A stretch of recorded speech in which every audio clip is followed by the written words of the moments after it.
Dun, dun, dun, dun, dun, dun, dun, dun, dun. I like their new music. It fits better when I miss. Hey,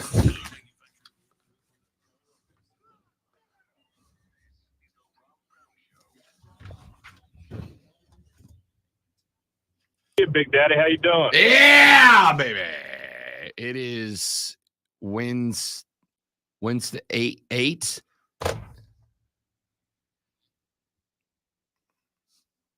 Got it. I don't know what Carolina's going to do at 33. I don't know. Wait a minute. I'm sorry. Infinity. There we That's go. What I thought it was from the beginning. That's what I meant to do. Yeah, that's what I meant. Ladies and gentlemen, welcome to the Rob Brown Show right here on the Infinity Sports Network in the Fan Upstate. It's Infinity. I'm gonna lose it over here today. I'm gonna lose my mind today. I'm just trying to help. No, I know. I think my cans have kicked the can. Try the other thing. No, it's the wire in the headphone. Yeah, I know, but I mean, I'm trying to help you troubleshoot. No, here. and I appreciate it. We're breaking a rule here, but this is like I know faulty equipment. The problem is I know what the issue is, and I can't. You're I cheap, can't fix it. and you won't No, go it's buy not new that headphones. I'm cheap. How old are those headphones?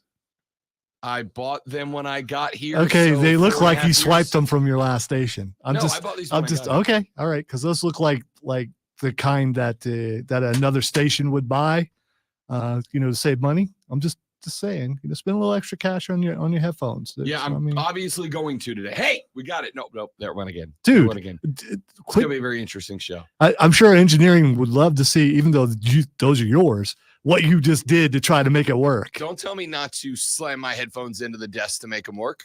And for the record, it worked-ish. It worked-ish. Okay, all right. Ladies, gentlemen, welcome in. The Rob Brown Show is on your radio. It is the Fan Upstate 4 hours. Hey, can you hear this? I wish they were still broke. I'm helping you test them. I wish they were still broke. Ladies and gentlemen, welcome in. 4 hours of sports talk, entertainment excellence starts right now. It is the day before the National Football League Draft. Tomorrow, I love you tomorrow. NFL Christmas, only a day away. And as previously stated, I don't know where the Cats are going at 33. I don't know if the Cats are going at 33. I have talked myself into the belief that it's prime trade up territory. Yesterday, I had a buddy of mine, big Carolina Panther fan. He's like, Rob Brown, actually, the move is to trade back. He said, if you're 33 and 39 and there's not a guy who jumps off the board, if there's not a guy that you are just in LUV love with at one of those spots, the smart move is to trade back because it is a By the way, draft. I completely agree with him. I think that's the move to make. Do the Belichick thing there. I mean, again, next year is not going to be a good year. So compile some things, get a bunch of players as opposed to if there's not that one guy. If there's the run that you say there's going to be, and you being a know or a ball, there's that run, then that second tier is pretty big. So you can trade back and still get pretty good players. I would say a couple of things. I would say first and foremost, a year of experience for an NFL player is wildly important. It's massively important. That first year getting into the league, especially if it's, I don't want to say a no pressure situation. Every year is a pressure situation, even for the worst National Football League teams. But especially in a year where the expectations aren't necessarily through the roof, I do think that... Or like barely above the floor. Yep. I do think that a year in an environment like that for a young cat can absolutely be a career difference maker. And so I'm not saying, if there's nobody there, because I've mentioned it before, I'll mention it again.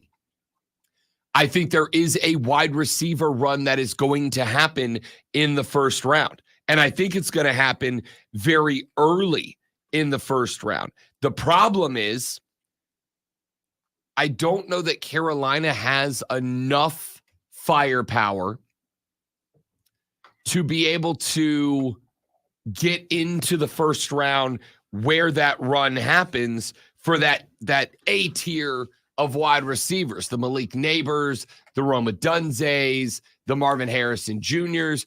Those three guys, and I'm going to give you the first 16 picks of the Rob Brown Show mock draft later today. Ooh. But suffice to say, all three of those guys are off the board before the pick number hits double digits. So how many picks would you have to compile to move back, in your opinion?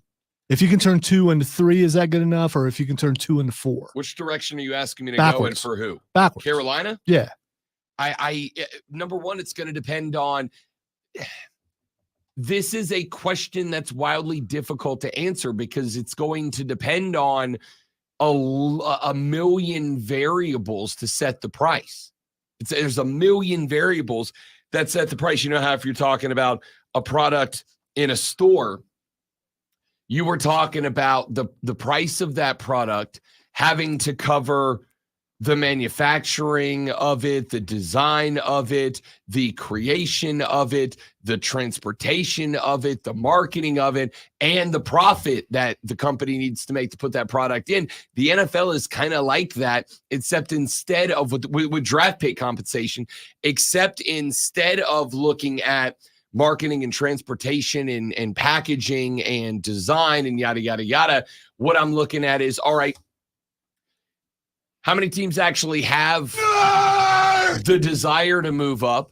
How many teams actually have the ability to move up? And how many teams are willing? Because let's say we get to 33 and there's a team that's looking at moving up and they're a team that's in the market primarily for an edge rusher. That's the position they're willing to move up for. Well, if there's a big run on wide receivers, as I predict there will be, this is also a very good year for edge rushers in the NFL draft. Yeah, but so if you're looking for an edge rusher and there's a big wide receiver run, which means there's not a big edge rusher run, then it maybe doesn't feel as imperative for me to get to 33 because some of the guys I thought would be off the board there aren't. So maybe I only need to go to 45 and have the same availability versus wide receivers. If the only position of need you have is wide receiver, if that is your above and away primary, and let's say we get to Kansas City on the clock at 32, you guys take Ladd McConkey off the board. So the next guys are Keon Coleman out of FSU, not in that top tier of prospects, in that second tier of prospects. But if you are desperate for a wide receiver, then Keon Coleman might be worth jumping to 33-4 or 33-4. But it's the balance of the move to 33 to get a wide receiver might be worth it, but is Keon Coleman worth it? There's a billion factors, which is why manning the phone on draft day as a GM has got to be the most difficult day of the year. All I know is Dan Morgan said he's looking for some dogs. You can have one dog or you can have a pack of dogs. I'm more afraid of a pack of dogs. So you trade back and get a pack. Unless a wide receiver slips through that far. And I bet Kansas City would be willing to trade out of, but what's one pick? Although you do know that they're probably going wide receiver. Kansas City's absolutely going wide receiver. That's not even a question. That's a statement of fact. I guarantee it. It's one of the few teams in the first round that I absolutely guarantee. I started. I don't even know that they're there at 32. I still think they may trade up. The problem for Kansas City, I think, is that there's a receiver they can trade. The speed wide receivers are off the board. I think that's what you're looking for. There's a guy on the roster they can trade. There's a guy they can trade. Is there anybody that is willing to trade for that guy? Well, that's a good point. Yeah. It takes two to tango. Man, look at what Denver did. Everybody wants to tango. Zach Wilson. Yeah. Everybody wants to dance. By the way, dude, we're not making it through the first hour with the door closed. I'm just saying, we're just not doing that. I put together the first 16 picks in my mock draft yesterday, and I am going to share those with you later on in the show. Such a tease. I was going to tease. I just said I'm going to do it during the show today. which is teasing. I mean, yeah. I mean, we You want me to give them all that right now? no, Just jump into 16 right no, now? that would be that would it's better to do it in another hour. I know. So I got my first 16 picks of the mock draft. Now, I will tell you, Why don't you give us one? Caleb Williams to Chicago, number 1 overall. There we go. Wow. Shocker. Gasp. Oh, Shocker. shock. Yeah. I loved yesterday when Ryan Poles was talking to Chicago media, and they're like, Ryan, do you know who your guy's going to be at number 1 overall? And he's like, you'll just have to stay tuned. Bro, Caleb Williams is minus 10,000 on the board. Thanks. I didn't know. Sorry. Ron, how do you feel about that? Yeah, pretty much. We know who number 1 is going to be. No question mark. I'm pretty sure, like to the tune of made a bet on it a number of weeks ago and we'll be rolling with that one for a while. I know who number 2 is going to be. You'll just have to stick around to find out. Now, I will tell you before we get to the 2024 Rob Brown Show mock draft that unlike last year, I did not do trades this year. I did not make trades. I am going to tell you as we go pick by pick through the first 16 picks of round number 1, we will do the second 16 picks of round number 2 coming up tomorrow.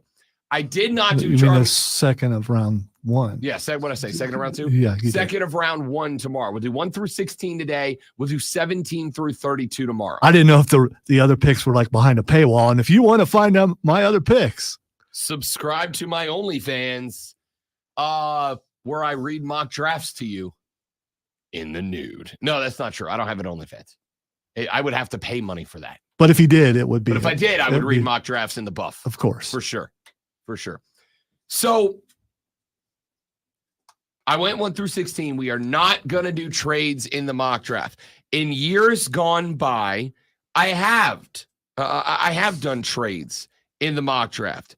You want to know what the problem was when I sat down yesterday? Because the first thing I did was I pulled up the list that I put together last week of the teams that I thought were most likely to make a trade up or a trade down in the first round.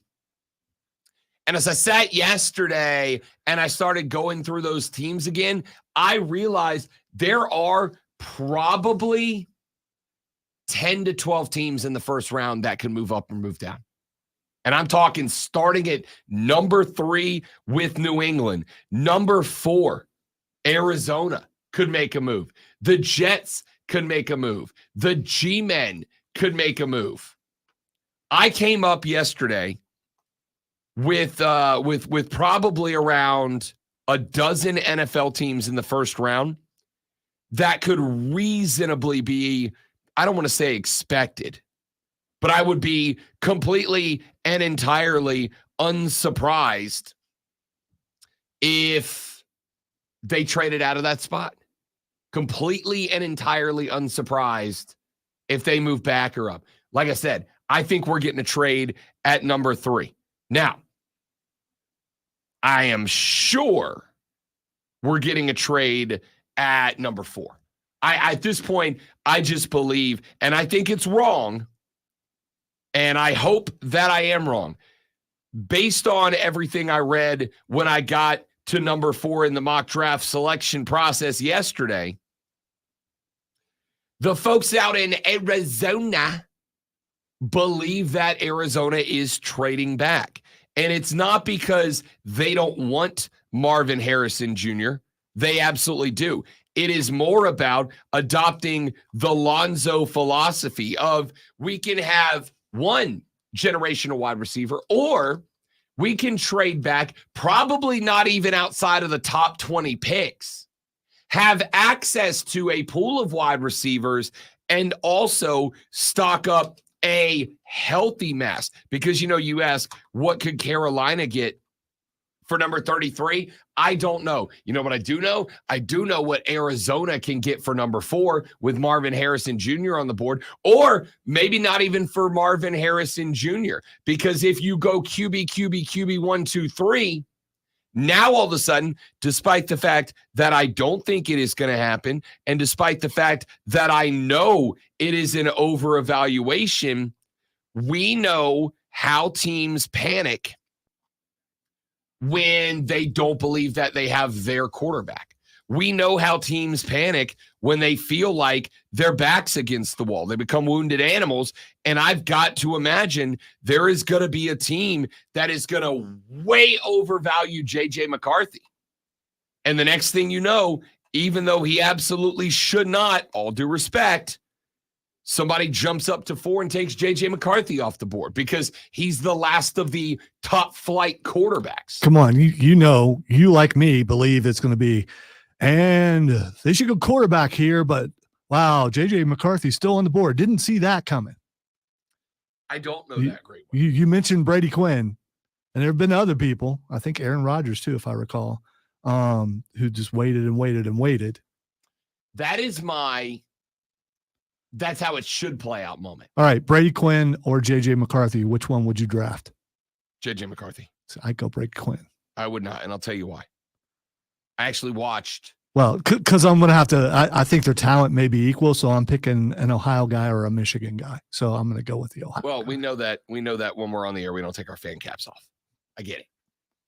J.J. McCarthy, and here's why. Wait, mine's like sewn on. I don't know. I mean, okay. I looked up some numbers yesterday. On 3rd and 6 or longer, I'd say that's a pretty important down and distance for a quarterback, right? Yeah, I would 3rd say. and 6 or longer. J.J. McCarthy completed 73% of his passes, and 50% of those went for first downs. When you took 10 all season, I mean, especially the last 3 games. And I will say that actually shockingly is not an invalid criticism. Not shocking that you said it, shocking by how few their attempts were. But when the attempts were made, he was successful. Now, you could argue that he had a big assist because Blake Corum's behind him. But I would also make the point that if it is 3rd and 6 and they've got a running back who's averaging 5 a carry, I'm running a foundation defense at that guy. And I'm just going to go, right. We might give it up to Blake Corum. I'm not giving up a 3rd and 6 to J.J. McCarthy. And yet, J.J. McCarthy on 3rd and 6 or longer threw for 72+% completion. It's like in the NBA where we're going to shut that guy down. We're going to let that guy go, but we're going to shut everybody else down. He's going to get some points. It's easier to throw a high percentage when all the defense is playing the run, like you just said. When everybody's in the box and they think that you're going to run the ball, you're going to get some wide open receivers. No, but I'm making the argument that in this specific situation, 3rd and 6 and longer, I'm making the argument if I'm a defense, I'm not covering up the run. I'm playing a base run defense. I'm covering up wide receivers, and I'm going, if Blake Corum reels off 7 against the base defense, it sucks. We deserve to lose. I'm not letting J.J. McCarthy beat us. And yet, in that situation, J.J. McCarthy was very successful in clutch moments. He's a perfect fit for the Giants. I hope they do take him so they can still be bad. I talked to Chris Lewis yesterday, and he goes, Rob Brown, if we draft J.J. McCarthy at number 6, I'm going straight to Lowe's to buy one of those vacuum bags. I'm putting everything I own that's Giants blue in it, and it's going under the bed. Good on him. Yeah. That burning a jersey thing is stupid. No, he's just going to vacuum seal it for the foreseeable future. I mean, he's got a shot at them being better later on, and he could bring that stuff back out, and it's well preserved. Why not? When we come back, ladies and gentlemen, the Chicago Bears are on the clock. Pick number 1 of the Rob Brown Show mock draft is next. It is the Fan Upstate.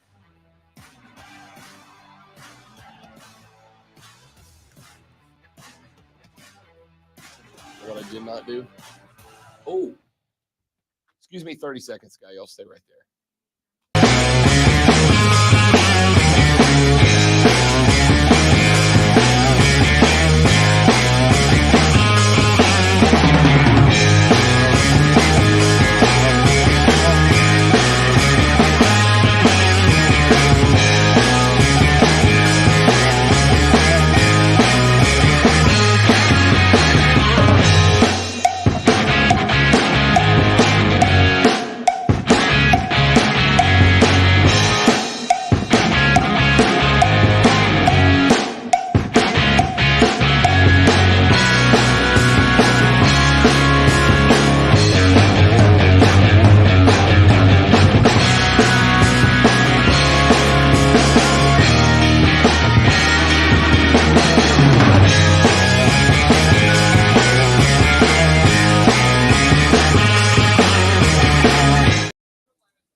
I put that in 2019. Before I worked here. Right.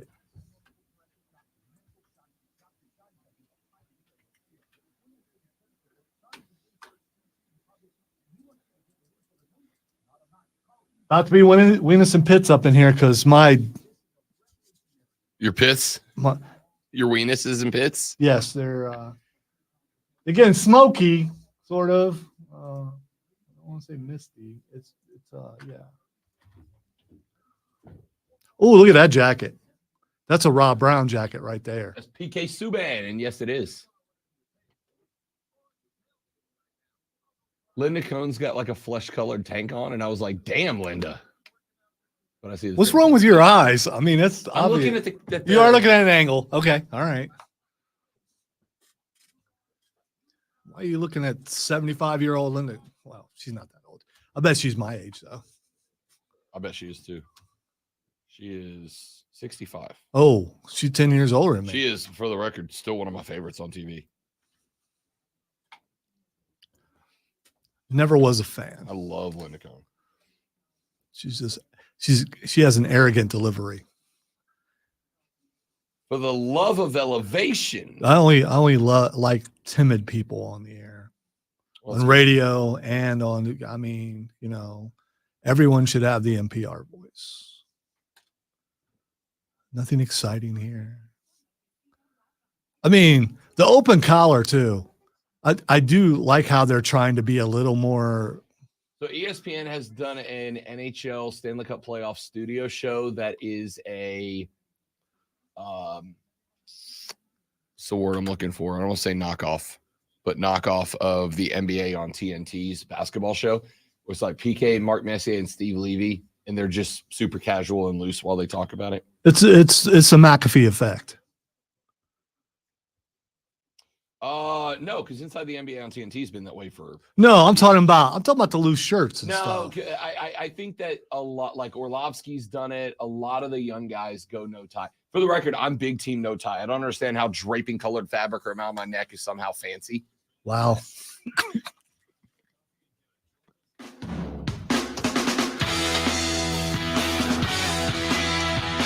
The Rob Brown Show mock draft begins right now, ladies and gentlemen, and that means that the Chicago Bears are on the clock.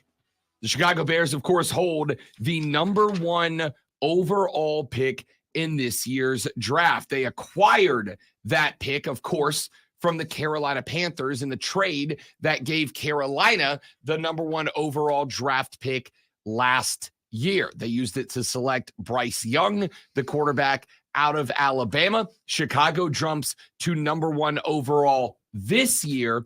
And with that, the Chicago Bears are on the clock. And great one, the pick is officially in. Shocking, I know. With the first overall selection in the 2024 The Rob Brown Show mock NFL draft, the Chicago Bears select Caleb Williams, quarterback, University of Southern California. Caleb Williams, quarterback, USC. Snap back to Caleb. He'll run it himself to the 10. Down to the 5. He's going to go. Touchdown! The Trojans have come back to take the lead. How do you do? Caleb Williams is one of the most anticipated quarterback prospects in recent memory. The former Heisman Trophy winner has even drawn comparisons to Patrick Mahomes with his incredible combination of arm strength and athleticism. He has all the tools you look for at the position and could be a franchise quarterback for years to come.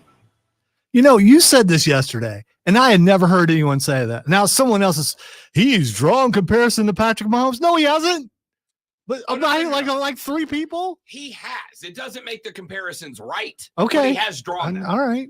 Okay. This kid, depending on who you ask, is prototypical. And the improvisational talent behind him, you add on to the fact that he has got an arm that's really good. Do I think it is an all-time college football arm? No.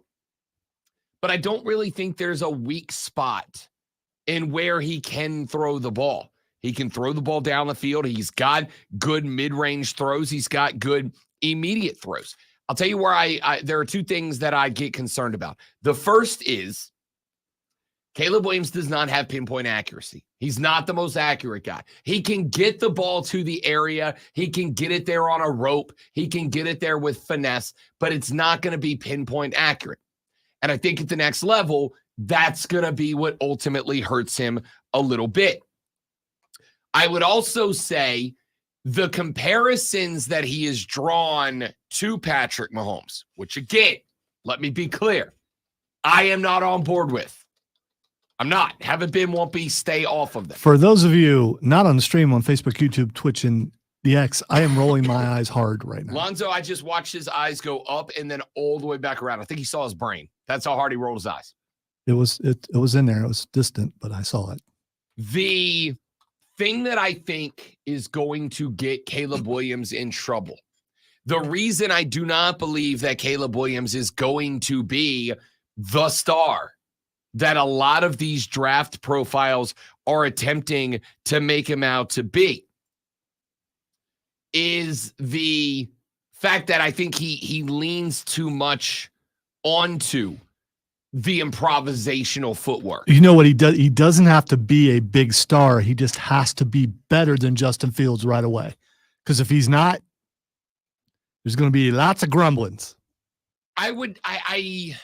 Which is what fans do. You're not but wrong. still. You're not wrong. There will be because it's like, okay, you chose this when we had that. Yeah, I am going to say this. NFL fans as a whole, I'm going to need y'all to go ahead and stop assuming rookies are going to show up and be all pros. CJ Stroud's the exception, not the rule. He's the exception, not the rule. There have been other rookies that are. I'm not saying they don't. Good. I'm saying they are the exception, not the rule. The overwhelming majority of rookies who are thrown into the old baptism by fire scenario as a rook do not do what CJ Stroud did. And let's also point out that, not to knock down CJ Stroud, because I am a fan. Let us not forget that Anthony Richardson got hurt. The Colts were right there neck and neck with the Texans in that division until he went down. Let us not forget that CJ Stroud did nothing to cause the embarrassing collapse of the Jacksonville Jaguars down the stretch, a collapse that took them out of that division title. And let us not forget that the Tennessee Titans were an embarrassment to the entire state last year. It was the rough equivalent of winning the NFC South, winning the AFC South. However, he did win it, and he did elevate guys around him. He's the exception, not the rule. If you expect Chicago fans, speaking of Chicago fans, by the way, Mario's, Hayden asked Mario, going to move to tomorrow. He had a family emergency yesterday, so he's in Indianapolis, driving back this morning. He's going to join us on the air tomorrow. We will not just talk NBA playoffs with Mario, but we'll actually talk draft with him tomorrow as well. The thought to me is, I think that Caleb Williams needs to be a more controlled scrambler. I think he got to a point, and I understand why playing for USC this year. I think he got to a point where scrambling, getting out of the pocket, moving around became his go-to. That don't work in the NFL. Patrick Mahomes scrambling is like the fifth option every given snap. And it's ugly. It's still effective, but it's ugly. Yeah. I don't care as long as it is effective. But I will say about Patrick Mahomes, for the reputation he has as an improvisational scrambling quarterback, there's not many times where Mahomes scrambles unnecessarily. There's not many times where you go, oh, he's seeing ghost. Oh, he's running from ghost out there. The majority of the time Mahomes takes off, it's the only decision he has left. He does not want to do it. I don't know that Caleb Williams has that mindset. And I think he spent so much time in that mindset that unless the Bears build a very structured offense around him and a structured offense that encourages him not to scramble, I worry he's going to overdo it. And You know, we talked about, because I've already got one person who has said to me, Rob, wait a minute, you keep popping off on Draft Analyst and how if their only criticism of Jaden Daniels is he runs into tackles, how you can coach that out of him. Because I can't. I can coach you not to be an idiot. I can coach you not to run into the waiting shoulder pads of an all-pro linebacker. I can teach you that. It is harder to teach a guy that has a scramble-first mentality to break himself of that. It's hard to keep. It's one thing to teach a guy. I'm not saying don't run. I'm saying when you do run, slide. Versus I'm telling you don't run. It's hard to do. I think this guy has everything that he needs to have to be a good NFL quarterback. Here, I'll give you the comparison. I think everything CJ Stroud did in Houston, this guy can do in Chicago. I think this guy can absolutely compete probably not for a division, but that's more about Minnesota and Green Bay and Detroit. Chicago hasn't fixed their other problems. They still can. And no, he can't do the same thing that CJ Stroud did. Production-wise, he absolutely can. He's got DJ Moore. He's got Keenan Allen. He's got DeAndre Swift. He has one of the best receiving cores down to the backfield of any rookie quarterback in recent memory. You know how much I've talked about how CJ Stroud got great help from his position players in Houston. Caleb Williams has better help in Chicago, and that says more about Chicago than it does about Houston. I only have my GED in knowing of ball, but we'll see. Is DJ Moore good? Yeah. Is Keenan Allen good? Yeah. Yeah, he's a Pro Bowler. Okay. And I'm telling you, DeAndre Swift is good. He's got as much help, if not more, as CJ Stroud. How's that offensive line? Gonna get improved in this draft. Is it? We'll see. We'll see. If they don't, then it doesn't matter how good your receivers are if your quarterback's lying flat on the back or they decide the only way to live is to run. We'll talk about that. But when we come back, because we got 16 picks to run through. When we come back, on the clock go the number 2 overall selection, the Washington Commanders. Bum. Back after this with the number 2 selection in the Rob Brown Show mock draft next on the Rob Brown Show in the Fan Upstate.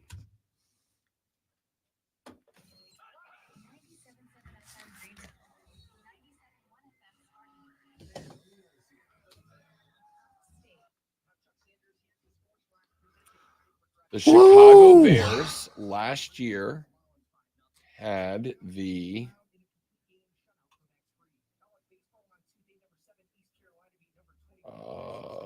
wow, he looks like a frat bro there. Luka? Yeah. I'm not convinced he's not. All he does is goof off, and I love it. Kyrie got the big, that looks like a pea pod earring. What is that?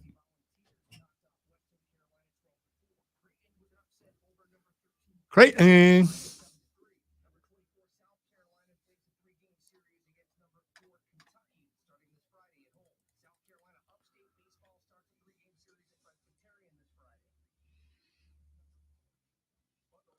Listen, I am an Ohio State fan, and I'm not taking my fan cap off. Per the discussion that Rob and I had on the air yesterday, I don't think I have to, and I can still be objective when it comes to talking about any team, even the team up north. But I think Chicago made a mistake letting Justin Fields go. I think we're going to find out he did a whole lot more than what anyone else can do with what he had.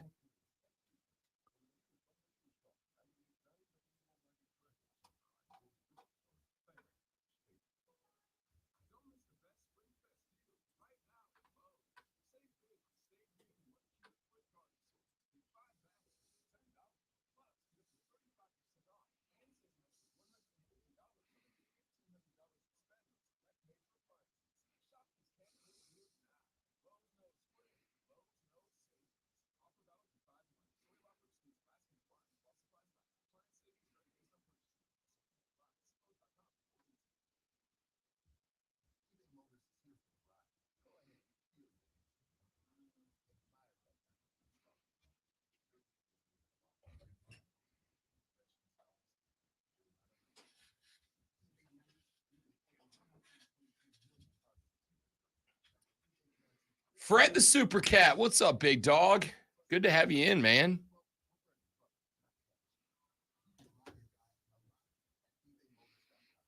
Let's see here. Y'all might take JJ. I think the Vikings could very well jump in to JJ. I also agree with that. I think they gave up on Justin Fields too early. I also understand. I think the roof for Caleb Williams is higher than the roof for Justin Fields, and I think they're gambling on that.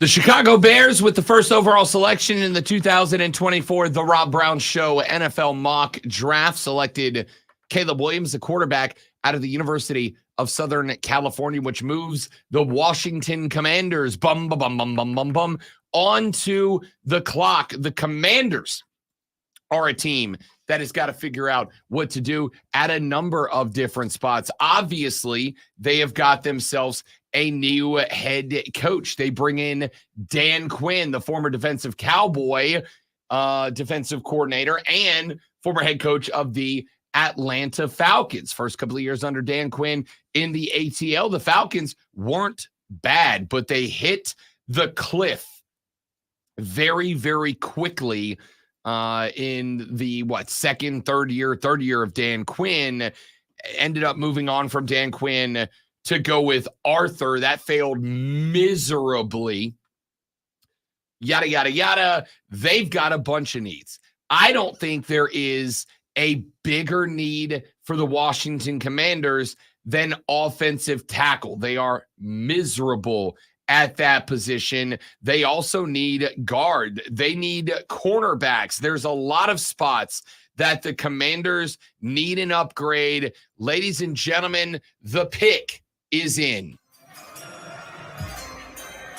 With the second overall selection in the 2024 The Rob Brown Show NFL mock draft, the Washington Commanders select Jayden Daniels, quarterback, Louisiana State University. I will say I was listening to the overnight show as I was getting ready for the show, and they were talking about how there is some friction between the two.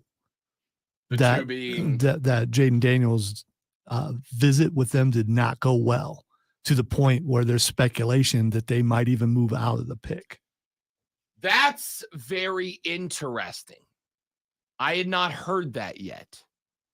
It is interesting because I wonder where that friction comes from. Did it come from the general manager? Did it come from the head coach? Did it come from the ownership? Where did it come from? I would say, in response to that, there's another outside variable that has to be considered for this team. Not only do they have a new head coach, they have new ownership as well. They've got new guys from Dan Snyder's old office all the way down. And I do think there is some level of need for this team to get this pick right, whether it's a trade down or not. Now, I'm going to say this. If Washington did decide Jayden Daniels isn't the guy,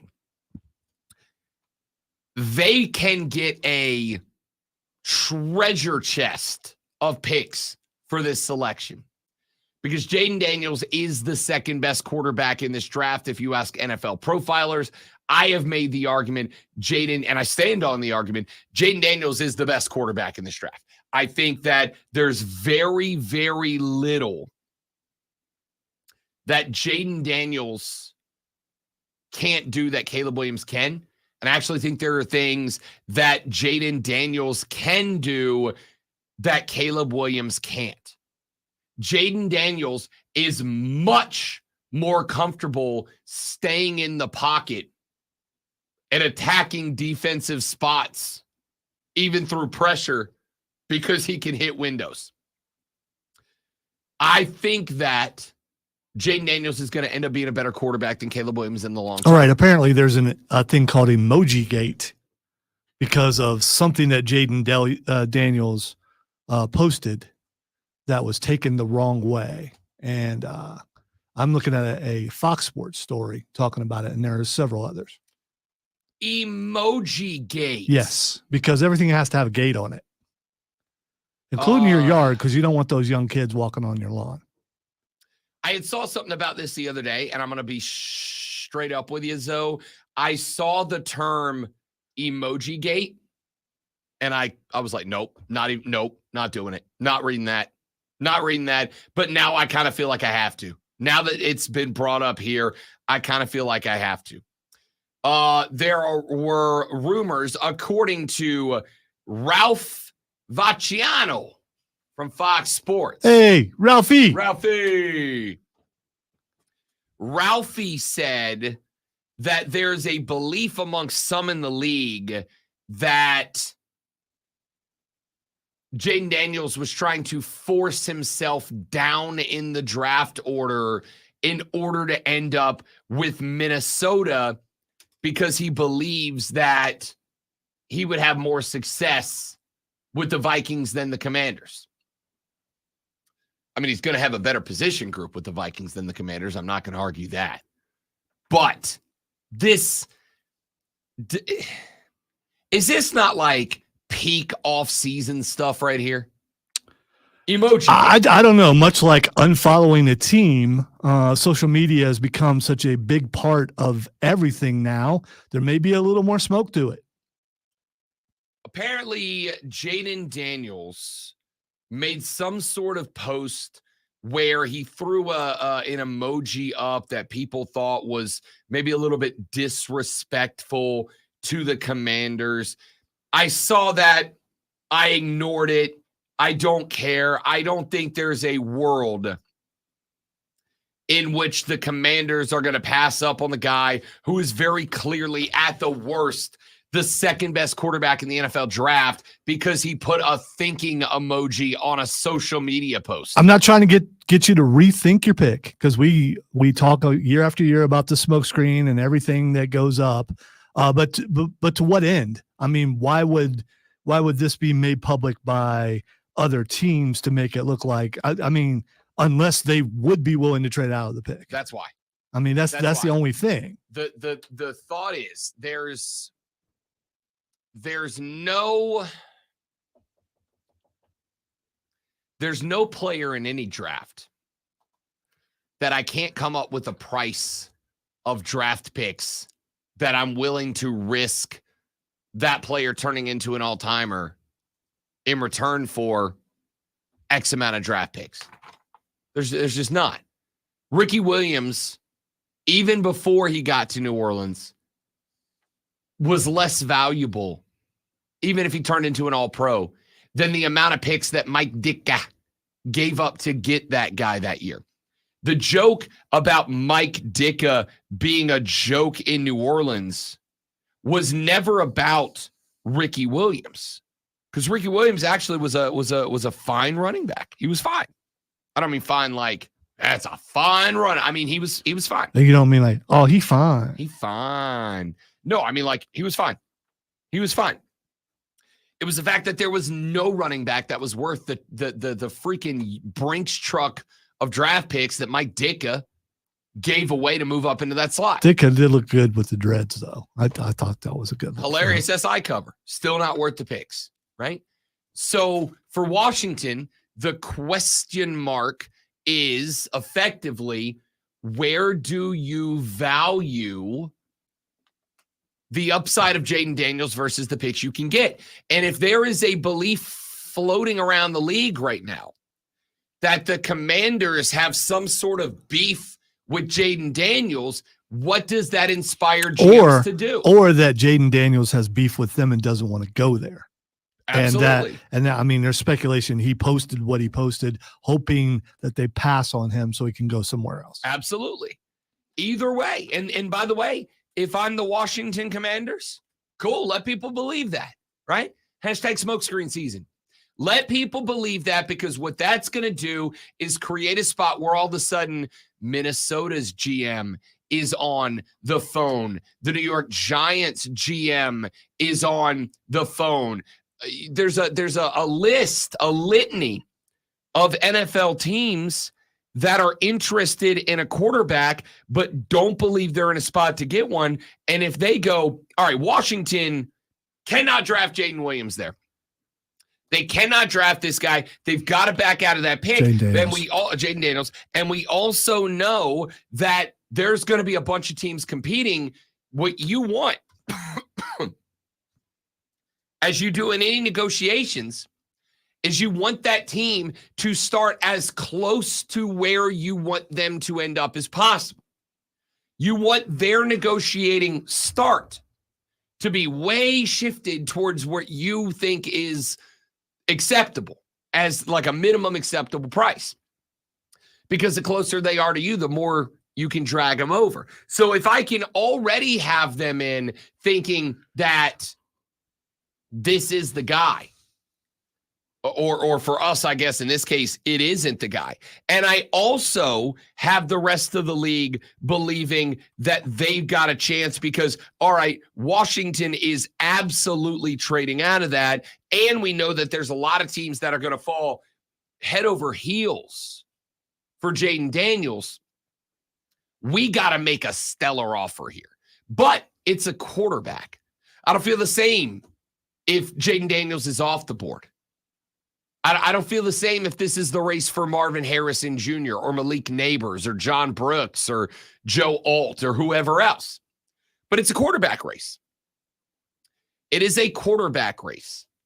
And that's going to make a lot of teams, I think, more willing to start their negotiations closer to Washington. All of that being said, I don't believe it. I don't believe it. And I think that Washington would end up wanting a Ricky Williams style, Mike Ditka style treasure chest of picks in order to move off of Jaden Daniels, because I very much believe that they feel the way I feel about him, which is this kid is the real deal. This kid is the future. So with the number 1 overall pick, the Bears going Caleb Williams, the quarterback out of the University of Southern California. With the number 2 pick, the Washington Commanders stay put, and they take Jaden Daniels, the quarterback out of LSU. As a player, there's really not much that I don't like about this kid. He is a phenomenal athlete. He is, to me, very football smart. One thing that I think that he does better than Caleb Williams, I think that Jaden Daniels diagnoses defenses better than Caleb Williams. I think part of the reason that Caleb Williams finds himself on the run so much, I don't think he has pre-snap recognition like Jaden Daniels does. Jaden Daniels may very well know I'm running before he snaps the football, but if he does, it's because he's looked across as the defense. He's used his motion as a weapon, and he's gone, that linebacker's bailing out. And if that linebacker bails out and I roll coverage left to cap off that defensive end, I got an alley out there because the next guy's going to be a cornerback, and I'm going to send Malik on the 9 to get him the hell up out of there. I think he's got phenomenal pre-snap recognition. That makes him dangerous. I spent more time than I recognize, than I reasonably should have last night, looking at draft profiles.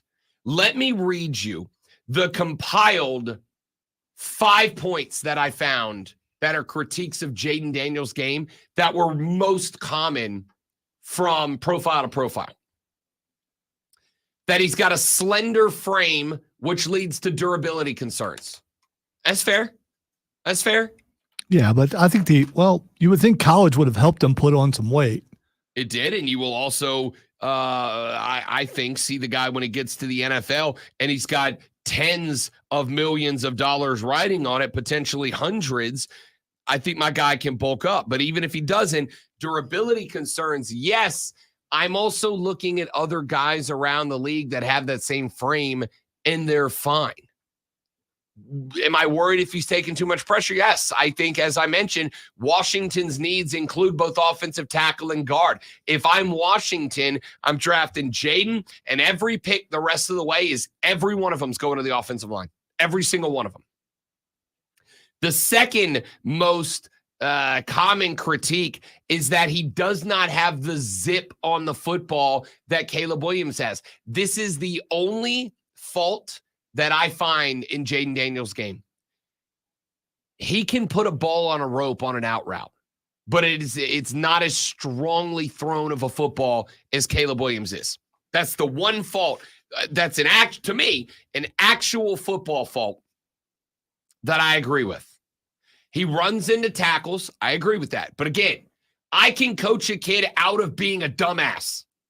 You see that big guy over there that's wearing a different shirt than you? When he gets close to you, go down. Go down. It's real simple. It's not that complicated. When that guy's over there and he's running at you, go down. All right, I'm going to disagree with you here. When it's instinct, so you're counting on intellect to fight your instinct, and some people can't get past that. Some people can't. This kid's a smart kid. This kid's not an idiot. There's one part of his game that's dumb. He's not an idiot. Let me put it this way. A lot of this, as we have mentioned, rolling the dice. I'm rolling the dice. Jaden Daniels is smart enough to realize, oh, that's Patrick Queen. That's Willie Gay. I should probably hit the deck. I think he can figure that out. Yeah, but I think as a quarterback and as anyone who touches the ball, you have that in your head. Oh, just one move, I'm past this guy. Yeah, you're not wrong. He's gonna need to take some hits before he realizes that the speed of the NFL is different. Oh, for sure. Welcome to the preseason, young man. One of the other weaknesses that I read in his draft profile is that he leaves fades short. Not nines, not streaks, not goes, not down the field routes, but fades. When he's got to hit a guy on the outside shoulder who is fading off to the sideline, he leaves that short. That 90% of the time is the result of a guy who is on the back foot when he releases the ball, right? When you're releasing the ball on a fade route specifically, really any deep route, but on a fade route specifically, you're going to start on the back foot, but as the ball's releasing, you are pushing off the back foot to generate more momentum forward that transfers into your arm, and it gives it that little bit of extra cook in the air to get it there. If a guy is throwing off the back foot on a particular pattern, it means he knows how to throw the ball correctly, but on that pattern, for whatever reason, he's not adapted to it. I think he can. I think he will. We'll talk more about that. We got Caleb Williams off the board at number 1 to the Chicago Bears. We got Jaden Daniels off the board, number 2 to the Washington Commanders. We're going to do 14 more picks over the course of the day. We got your water cooler cheat sheet next. Then we move on to picks 3, 4, 5, and 6 in the next hour of the Rob Brown Show on the Fan Upstate. Before we get there, we go here. The Minnesota Timberwolves took a 2-game lead over Phoenix with a 105-93 win last night. Jaden McDaniels dropped 25, and every starter for the T-Wolves scored double-digit points. The Pacers leveled off their series with Milwaukee at 1 game apiece with 125-108 win over the Bucks. Pascal Siakam led the way with 17 on 16 of 23 shooting, and the Pacers shot 56% as a team. Dallas also leveled their series at 1 with the Clippers winning 96-93. Luka Doncic recorded 32 points with 9 assists and 6 rebounds, while Kyrie Irving had 23. State of South Carolina got another champion last night. As for former South Carolina Gamecock Trick Williams defied the odds and defeated the Mad Dragon Ilya Dragunov to become the NXT champion. Congratulations from all of us here at the Rob Brown Show, and whoop that trick. Tune in tomorrow for Wire to Wire, live from Dave & Buster's for the NFL Draft.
I texted Chris and told him to check other studios. It's just this half of the building. Cool. Well, no, the opposite of that.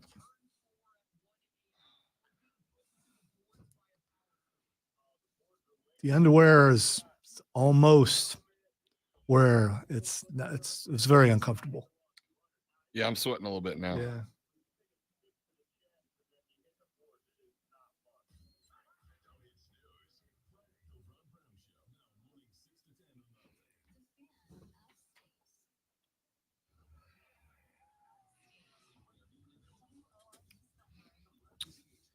But at least you're sticking to it.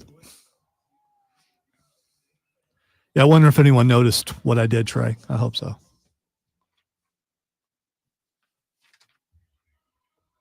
You didn't hear it. I put that in the sports flash. No, I did not. Yes. That trick one? Yes. No, I did not hear Former that. South Carolina Gamecock brought another championship Trick to the with a state. style. Yeah. I mean, come I on. like it. I like it. I like it.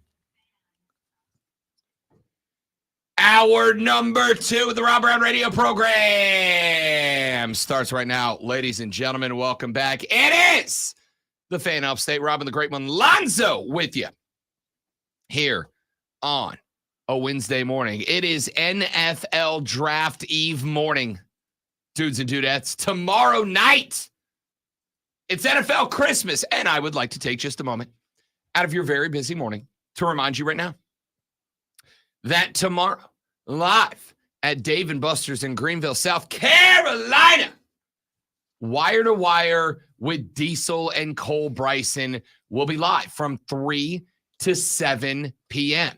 That's at Dave & Buster's in the GVL. Yeah! From 3 to 7 tomorrow afternoon.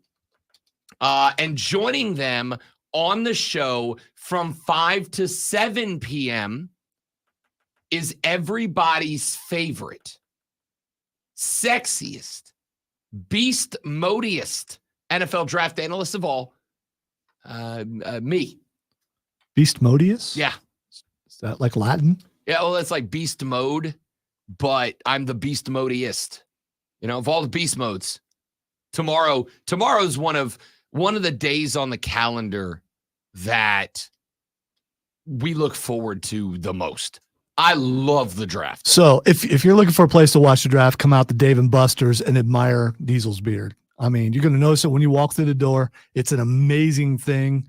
Put it right up there with the Mona Lisa, possibly the Leaning Tower of Pisa, the Eiffel Tower. It should be, what are we up to? 8 wonders now or 9 wonders? It's one of the wonders of the world. 7, isn't it? Or do we add more? Well, Andre the Giant, I think, was the 8th. Well, yeah. So I think Diesel's beard would be the 9th. The 7 wonders of the ancient world. Can you name them? How many can you get? No. Did I name any when I just named some? I mean, Leaning Tower of Pisa, is that not one? Okay. Nope. The Parthenon. That's a great guess, but no. The Sistine Chapel. That is not one. Okay. This is ancient. So is this like 7 wonders of the ancient world. Is this AD or BC? These are all BC. A little shady on my BC. Great Pyramid of Giza. Okay. The Hanging Gardens of Babylon. Although we don't actually know that existed, so it's kind of tough for me to put that on the list. The statue of Zeus at Olympia. Okay. The Temple of Artemis at Ephesus. The Mausoleum at Halicarnassus. The Colossus of Rhodes. And the Lighthouse of Alexandria. All right. So all these things appear to be Greek, right? No, I mean, you got the Egyptians in there. Well, you got the Assyrians in there. Majority appear to be Greek. The majority are Greek. Yes. Yeah, The majority so are Greek.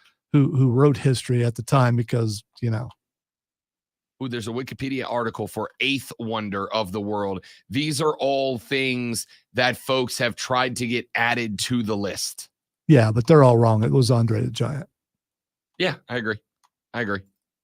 I almost bought an 8th wonder of the world t-shirt a couple of weeks ago. Now I feel like now that it's come up, I feel like I have to. All right, Diesel, I just want to say, when you get beard t-shirts made that say 9th wonder of the world, you owe me a percentage. You know he's going to get one that says 8th wonder, right? Like he's gonna try Yeah, because to he adapt doesn't that. he doesn't recognize wrestling as I don't know, he an might- actual thing. He might so. give him credit not because of the wrestling, but because of the acting. The Yeah, Princess Bride. Princess Bride. Yeah. Anybody want a peanut? Trey says China was the 9th wonder. Okay, so you got to be a 10th wonder, which sounds better anyway. I'm gonna call him that on the air tomorrow when he asks me what 8 and 9 are. Just unleash. Can't wait. Tomorrow, Dave and Buster's in Greenville, wire to wire with Diesel and Cole Bryson from 3 to 7. I will be sitting in on the show with them from 5 until 7 tomorrow, and then we'll be hanging out watching the draft. Come on by. Gonna be a good time. Also, Cole Bryson, hater of wrestling, supposedly, but I have a picture proof in my phone that he was at WrestleMania. Yeah, he didn't pass it. If he really hated it, he would have been like, "Nah, I don't care. I'm not going." But he went because he knows he gets it. He gets it. Hey, speaking of Monday Night Raw coming up here in mid-May, and we do not know who it's going to be yet, but we do know we will be joined by at the least 2 Raw superstars between here and there. If you're listening, the bump is real. Yeah, you want to be bump is real. You want to be on the show. I want you to know that yesterday evening, I reached out to the young lady who is our PR rep, our contact with WWE. She's the marketing person around this area. And I said, to her, she's the one who wouldn't let Gunther chop you. Yeah, correct. Yeah. I reached out to her and I said, "Hey, lady, I just like to point out, you brought in Gunther. He goes on to the most dominant IC title reign of all time. You bring on R-Truth. He wins the tag team championship at WrestleMania." I said, and I'm not going to bring it up to you, but we had folks on from that other company who immediately became champions afterwards. I'm not saying you should bring me whoever you guys want to be the next big thing, but the Rob Brown Show bump is real. And she just wrote back, LOL, K. Like, all right, that's good. You know what? I got acknowledged. That's all I needed. I'm on the radar. All right? Acknowledged. That's all I'm looking for. All right. It is 7:06 in the morning. You, ladies and gentlemen, are inside of 54 minutes remaining. And if you're in East Coast time, if you're in Central time, you're not in quite as much of a hurry. But if you're in East Coast time, you're less than 54 minutes away from having to clock in, answer all those passive-aggressive emails, do at least a little bit of work on that big project you've been putting off so that you can, lie to your boss and tell him that you care. I know what you want. Zoe know what you want. We know what you want. You want to take that first break. You want to walk down the hall. You want to stand around that water cooler with your coworkers, and you want to talk sports. And if you want to talk sports, you need to know what's going on. If you need to know what's going on, you need this. Are you ready for the playbook of the peculiar, the almanac of the absurd, and the encyclopedia of the extraordinary? Well, you better be, because we're diving headfirst into the 3 top stories that will have your coworkers saying, even before they take their first bathroom break. No. Here we go. I'm blaming the heat. Water cooler cheat sheet. I didn't have it up. That's what I was gonna do. Whatever. It is the water cooler cheat sheet, the top 3 sports stories you need to know before you get to work this AM for today, April 24th, 2024. Let's dive right in with hour number 1. NBA playoffs remain and will remain for at least a couple more weeks. Your big story in the world of professional sports, 3 games going down yesterday in game number 1. The Timberwolves rocked the Suns. The Suns are cooked, bro. I kept saying, what did I say? You want a chance to win this, PHX? You better make Devin Booker a star. They tried to last night. He went 6 of 13 from the field, Hey, Rob. 1 of 6 from deep. Hey, Rob, where's Kevin Durant play? Kevin Durant and his 18 points of 6 of 15 and 0 of 2 from the arc plays for the Phoenix Suns. Kevin Durant could not get it done. Devin Booker did lead all scorers for the Suns last night. The Suns got a total of, what they get? I think they got 28 points off the bench. They had 4 starters reach double figures. Nurkic got 10. Bradley Beal got 14. Kevin Durant got 18. And Devin Booker got 20. Now, in fairness, Grayson Allen, who got that fat stat contract a couple of days ago, did leave this game. He rolled his right ankle for like the 93rd time this season. and had to be removed from the game, played only 17 minutes. Was he trying to trip? Because sometimes when you try to trip, if you overstep it, you might. Shockingly, he was actually playing good basketball last night. Went for a rebound last night, came down wonky on the right ankle and had to leave the game. And look, Minnesota's just a better team. All 5 starters for them in double figures, 25 for McDaniels, 18 for Gobert and Conley, 15 for Ant-Man Anthony Edwards, Karl Anthony Towns, 12. Here's the interesting thing, great one, about the Minnesota Timberwolves. We've been talking about this team as if it is Anthony Edwards and Karl Anthony Towns, and it is. They're the best 2 players. They had 15 and 12 respectively. They were outscored by McDaniels. They were outscored by Gobert. They were outscored by Conley, and they barely outscored, coming off of the bench, Nickeil Alexander-Walker, who had 10. That should terrify you. The fact that the Timberwolves are out here smoking Phoenix, and that's with their 2 biggest stars being okay. Pacers Bucks last night. God, this was a massacre, dude. The Pacers apparently took the game 1 win of the Bucks very personally. They came out and won 125-108 over the Milwaukee Bucks, and the game was never really close. Like, Indiana just kind of they did what Milwaukee did the other night. Yeah, we're gonna let you score, but we also know we're gonna score. How about this from the Bucks? As a team, they shot 56% from the floor and 45% from behind the arc. 50 of 90 from field goal range, 16 of 36 from the floor. Shot only 14 free throws. They did make 9 of them in the game. Every statistical category, the Pacers won last night. This team just got dangerous.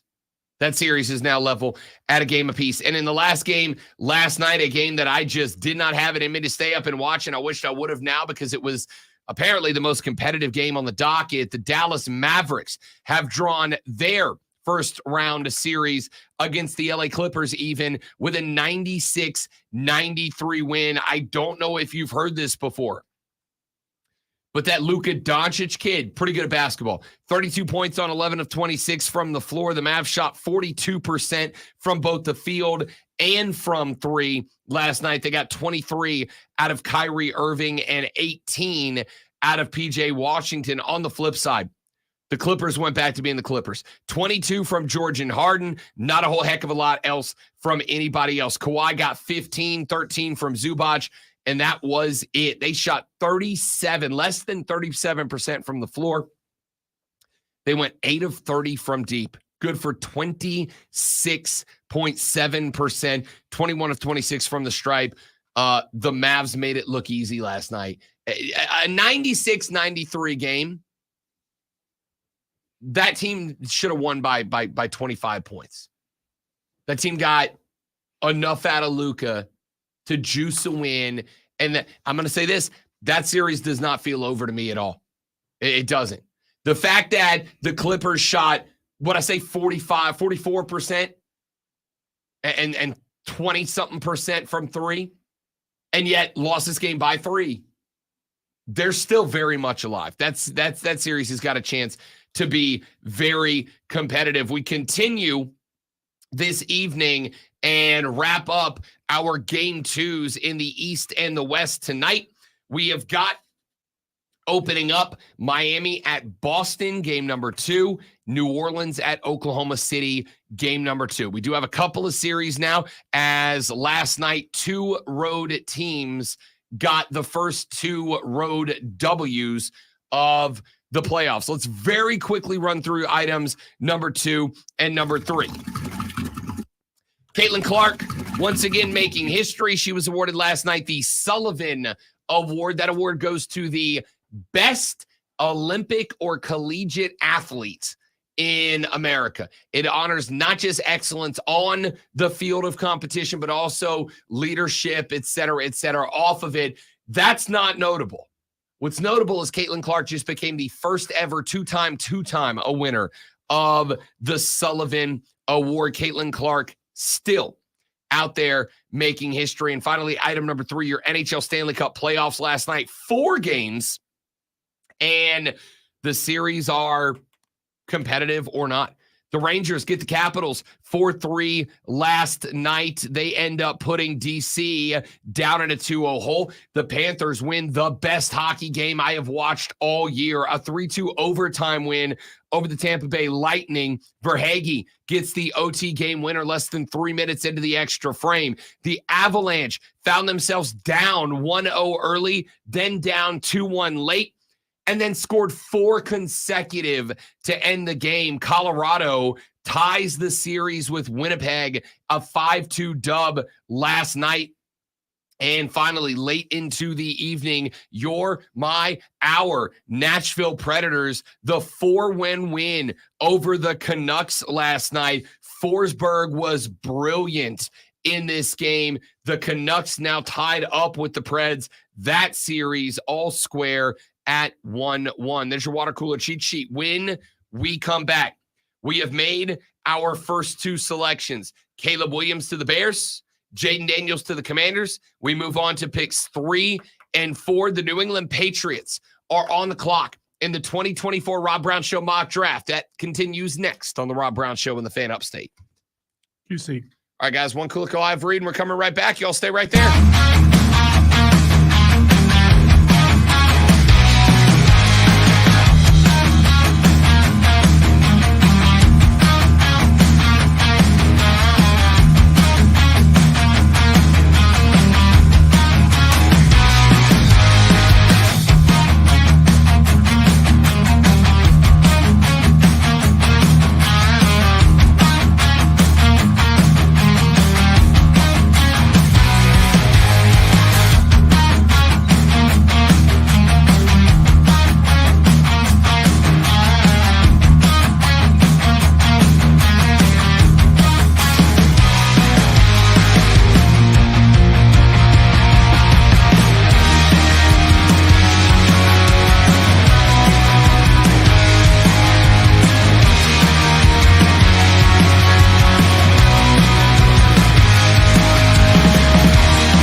right, dudes and dudettes, we are back, broskies.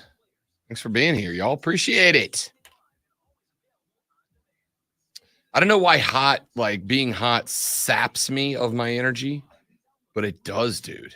Well, and it's just at that temperature where it's just barely uncomfortable that it builds. I'm not saying I'd rather it be blazing hot in here, but the air is not been on.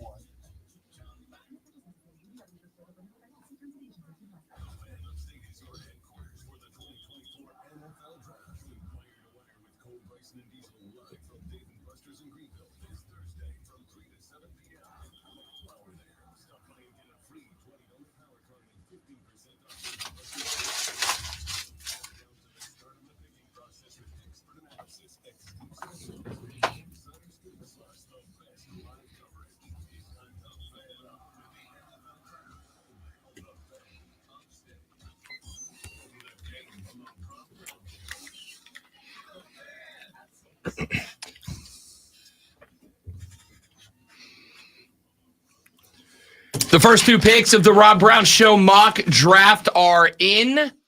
The Chicago Bears selected Caleb Williams, the quarterback out of USC. The Washington Commanders went second and selected Jaden Daniels, the quarterback out of LSU. That means we arrive at pick number 3. It belongs to the New England Patriots. Now, before I give you the pick, let me be clear. This is my first trade down spot. I think that the Patriots, much as we talked about with the Commanders at 2, can get a haul here because there are 3 quarterbacks on the board that are believed to be top flight. I do not buy into J.J. McCarthy being in that group. The last quarterback available after Caleb Williams comes off the board at 1 and Jaden Daniels 2 is Drake May out of the University of North Carolina. There are, as we have mentioned, a number of teams looking for a quarterback. And the question mark is, if you've got a team that is looking for a quarterback that can come in and make an immediate change, make an immediate impact, and you're a GM that feels like perhaps you are on the hot seat, you might be willing to mortgage a little bit because, hey, if my guy comes in and he hits, my job is safe. And if my guy comes in and he does not hit, then who the hell cares if I gave away a treasure chest of draft picks because I won't work here anymore. And I think there are a few teams in that spot. So I very much think the New England Patriots are a very likely trade down team. The one thing that hurts them, in my opinion, is that you won't have a quarterback if you don't, right? Unless you're gonna gamble it all on Spencer Williams or Michael Penix Jr. being there on the board wherever you trade down to, which if you trade down into the middle of the round, you're probably still overdrafting one of those guys there, and you just got to eat it because you picked up a bunch of draft picks, or you trade into the late first round or somewhere in the second round, and you end up in a spot where none of the second or third tier quarterbacks are still available. Big risk here for New England because I do think they have to leave this draft with a QB. With that being said, the New England Patriots pick is in. With the 3rd overall selection in the 2024 The Rob Brown Show mock draft, the New England Patriots select, I know, still a bunch of shockers going down early, Drake May, the quarterback out of North Carolina. I know. Yeah, this is the easy pick. This is the no doubter. This is the no brainer. They got to have a QB. Drake May, I think, is enough of a departure from what the Patriots have done at this position, whether it was with Brady or Mac Jones. He is a physical quarterback. He is a quarterback that I think gives them a little bit more of a presence all over the field as opposed to a guy who stands in the pocket and tries to deliver the football like a traditional pocket passer quarterback. There are some elements of Drake May's game that I am somewhat concerned about. There are some elements of his game that I worry about. Here is what Infinity Network insiders had to say. Drake May, quarterback, North Carolina. May, clean pocket. Now he rolls out to the right. He's going to try to go deep. Has a man there. And touchdown, Carolina. McCollum beats the coverage of Aiden Gooseby for the 46-yard score. Drake May has elite arm strength and ideal size. At 6'4", 230 pounds, he can make throws off platform and make plays with his legs. May's confidence in his arm can occasionally lead him to make risky throws under pressure, but he's an accurate passer with a prototypical NFL arm. That's it. I don't know that there is a better way to describe Drake May. He is a prototypical quarterback who can make most of the throws. Now, there are some spots with Drake May that I do get a little bit concerned about. Number one, his mechanics break down under pressure. You give Drake May a clean quarterback, a clean pocket to throw out of, he hits targets. You put Drake May under pressure, and the ball starts to fly a little bit on him. I think he's got a throwing motion that is a little bit too lengthy for the NFL. I think it's a little bit too long. It's a mechanics issue. And when you combine those two things, when a quarterback loses accuracy under pocket and he's got a little bit too weak of a passing mechanic behind him to make up for that, that's where I get a little bit concerned. I worry about the pressure. 16 career interceptions. I watched a lot of them over the past week as we were getting ready for our draft spectacular tomorrow at Dave & Buster's. A lot of the picks that were thrown by Drake May were thrown because of poor decisions. Now, a lot of those poor decisions were gutsy decisions. A lot of those poor decisions were decisions where Drake May believed, I can make this throw. I will make this throw. I think this throw is going to get there, and he just didn't get the ball there. That's confidence. And certainly that's one of the things that you want out of your quarterback is confidence that he can and will make those throws. However, at the next level, as we have said many times, everybody is an All-American in the defensive backfield. Those throws are going to be more common. They're going to be more frequent. My question is, can he get to a point like a Bo Nix where he looks down the football field and he goes, all right, I think I can make that throw, but I can't put my team in a risky spot. I can't take the risk. I can't take the gamble there. And he pulls back. There's a lot I do like. I think of the three quarterbacks that we have talked so far, Caleb Williams, Jaden Daniels, and Drake May, I think he might be the best, the most comfortable quarterback in the pocket. He climbs the pocket. He does not bail out of the pocket. He does not panic in the pocket. The decision-making goes downward. You put him under pressure, he gets a little more inconsistent with his mechanics, but he's not afraid. He stands in the pocket, he climbs in the pocket, and he delivers the football. My only question mark is, can you clean up the mechanics under pressure so that when he is under pressure, he doesn't break down as a passer? And if the answer to that is yes, then I think there is absolutely a possibility Drake May can be a quarterback. I do not believe that Drake May is going to be an all-timer. I don't believe he's going to be a repeated Pro Bowler.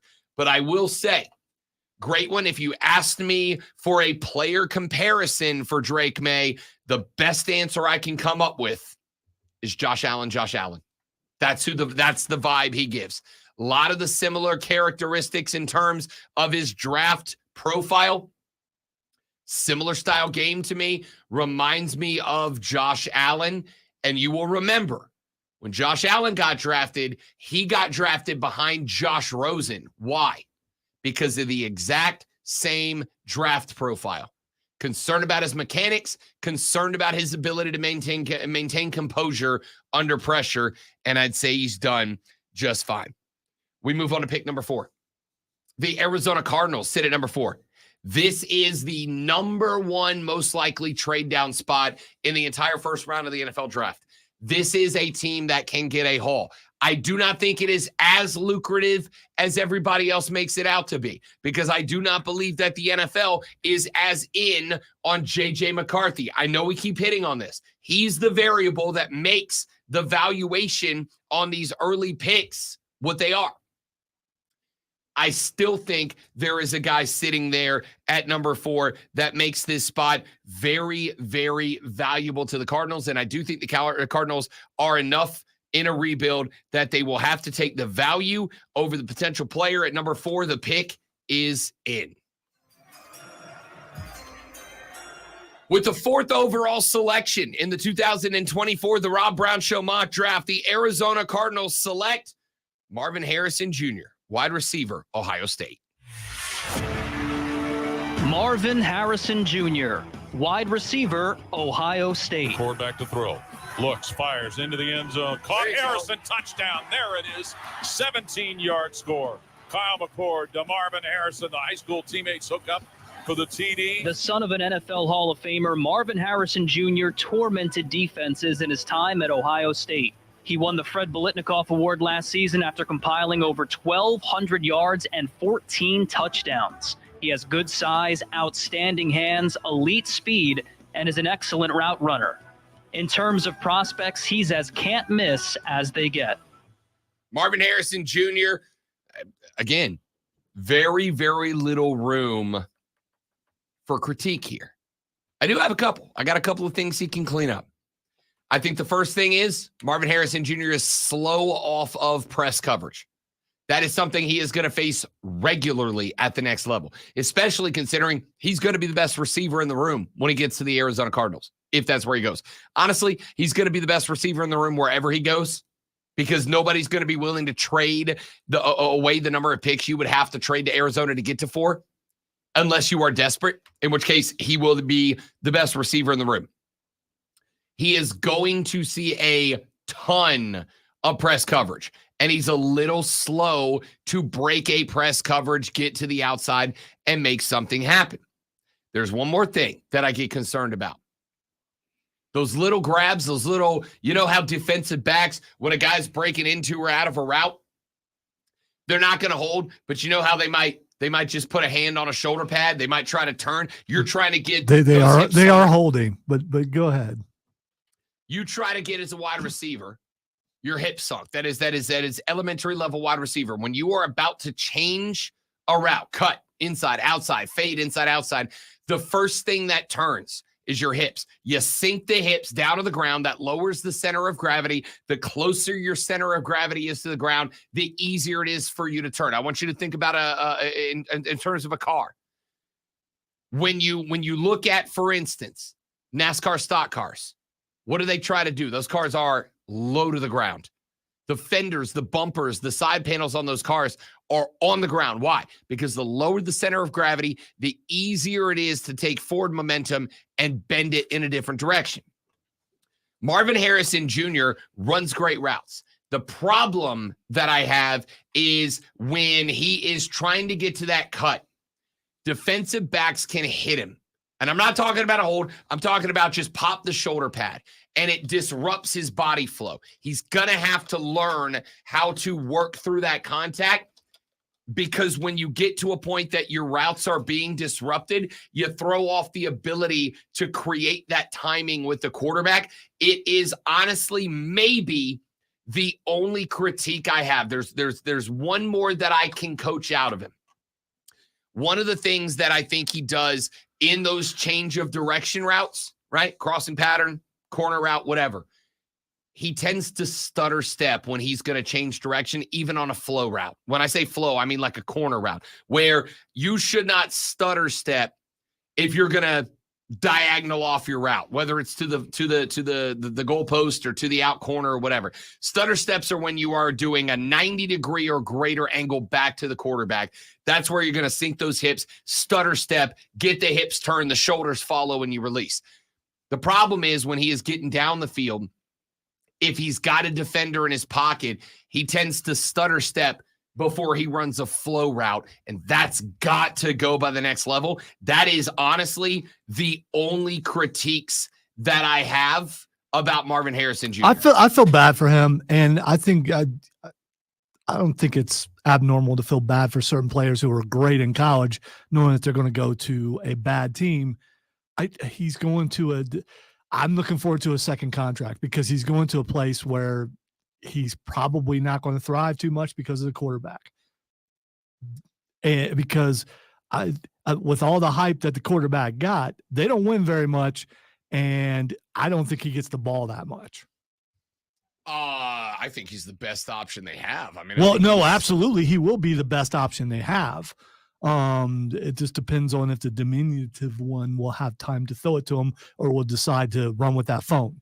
It feels like Arizona has bought into the belief that Kyler Murray can do it. He needed some time, maybe longer than they like. The question mark is, have they bought into Kyler Murray because they're the ones that put him there and they don't want to admit they're wrong, or have they bought into Kyler Murray because they have seen some stuff out there that they think they can coach up to the next level? If the second one is true, Marvin Harrison Jr.'s got a shot. If not, it might be an early and difficult set of struggles for Marvin Harrison Jr. Here's the one misconception, and then we got to run to a break. I think a lot of people think this guy's a fly receiver. He's a 9-route guy, right? Put him in the X. When the ball snap, I want you to sprint it. He's not that guy. He's a route runner. I just need to break down the fundamentals. Back after this with the Los Angeles Chargers on the clock next. It is the Fan Upstate.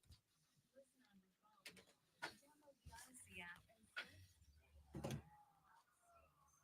going to continue to blame the heat. I wasn't watching the clock. It's not hate. I make fun of his height and stuff all the time, but it's not that. He's not that good.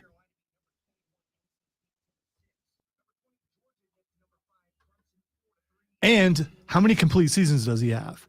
So it really comes down to who is the backup in Arizona, because you know they're going to get some playing time.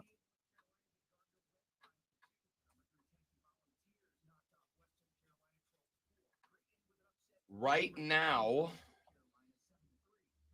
their backup quarterback is Desmond Ridder. Sorry, Marv. Clayton Tune is their third stringer.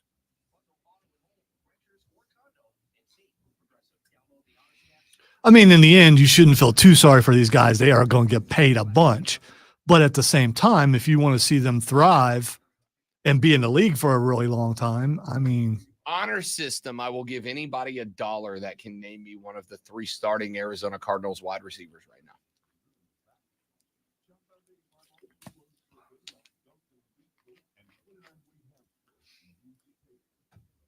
Anybody? Anybody want to take this? I got to be honest, the only person on that team I can name is Kyler Murray. They got James Conner at running back. Pretty good. Trey McBride's got a potential. But, yeah. Matt Prater's their kicker. I've heard of him. Yeah. I heard of him. Yeah. $1. Chris, some kid from Clemson.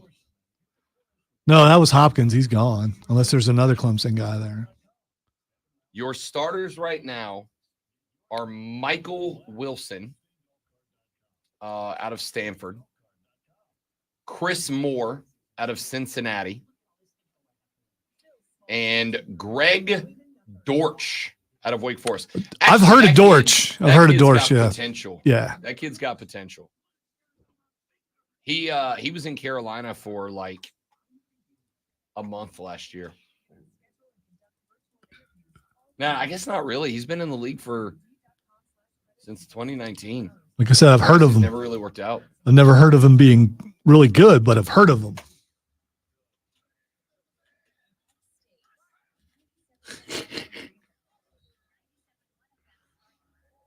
Shane says he said Dortch before you did. He wants his $1.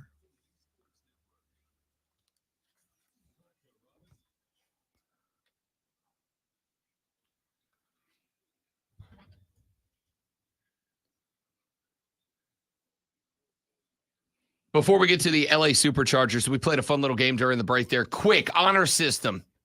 $1, metaphorically speaking, of course, to you. Here, I'll make it easier.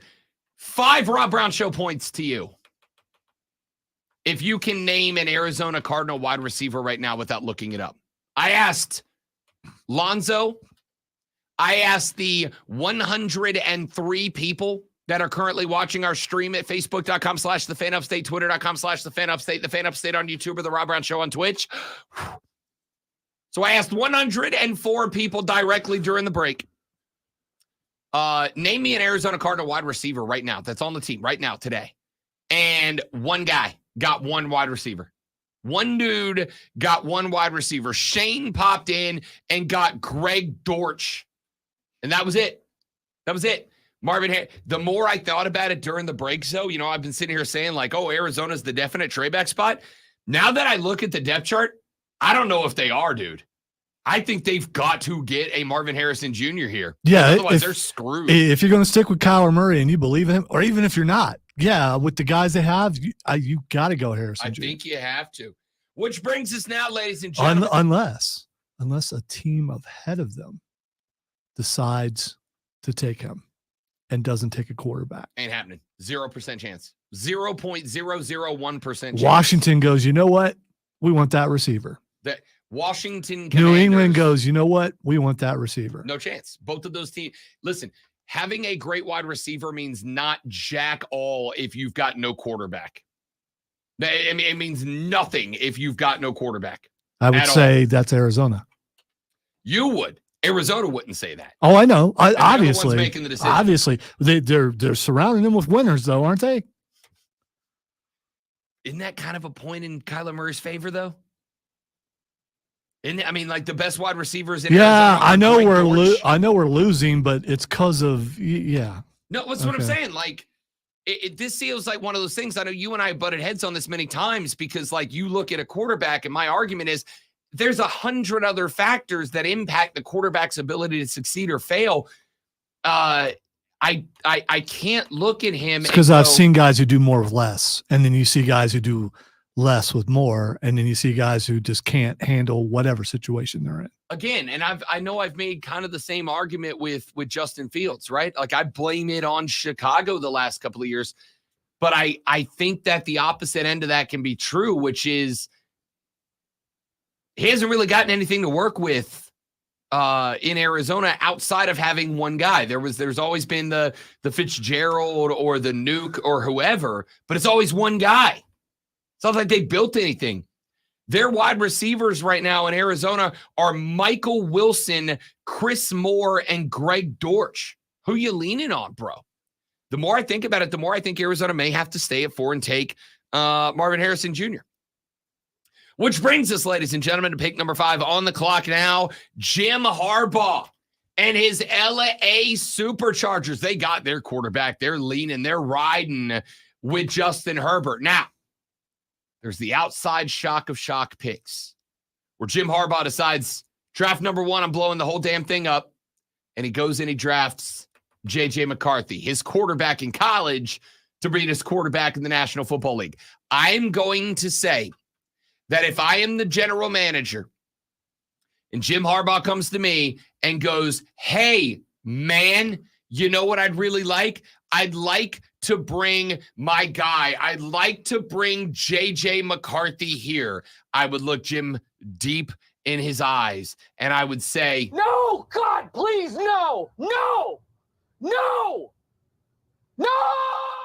By the way, just want to point out, I know we're not talking trades, but why did the Chargers not trade with Arizona to get Marvin Harrison Jr.? Because Marvin Harrison Jr. does not have such a great step up on a very talented Malik Neighbors that the even to move up one spot, the quantity of picks that you would have to give Arizona, because you've got to not just say, hey, Arizona, like we want Marvin more than we want Malik. You've also got to attach enough to that trade to where they go, we believe Malik Neighbors plus this much is as valuable to us as Marvin Harrison Jr. And I don't know. I'm not saying they'd be unwilling to do that. I just don't know that they would. I'm sorry, is the pick in yet? Ladies and gentlemen, for the Los Angeles, I almost called him San Diego again. For the Los Angeles Superchargers, the pick is in.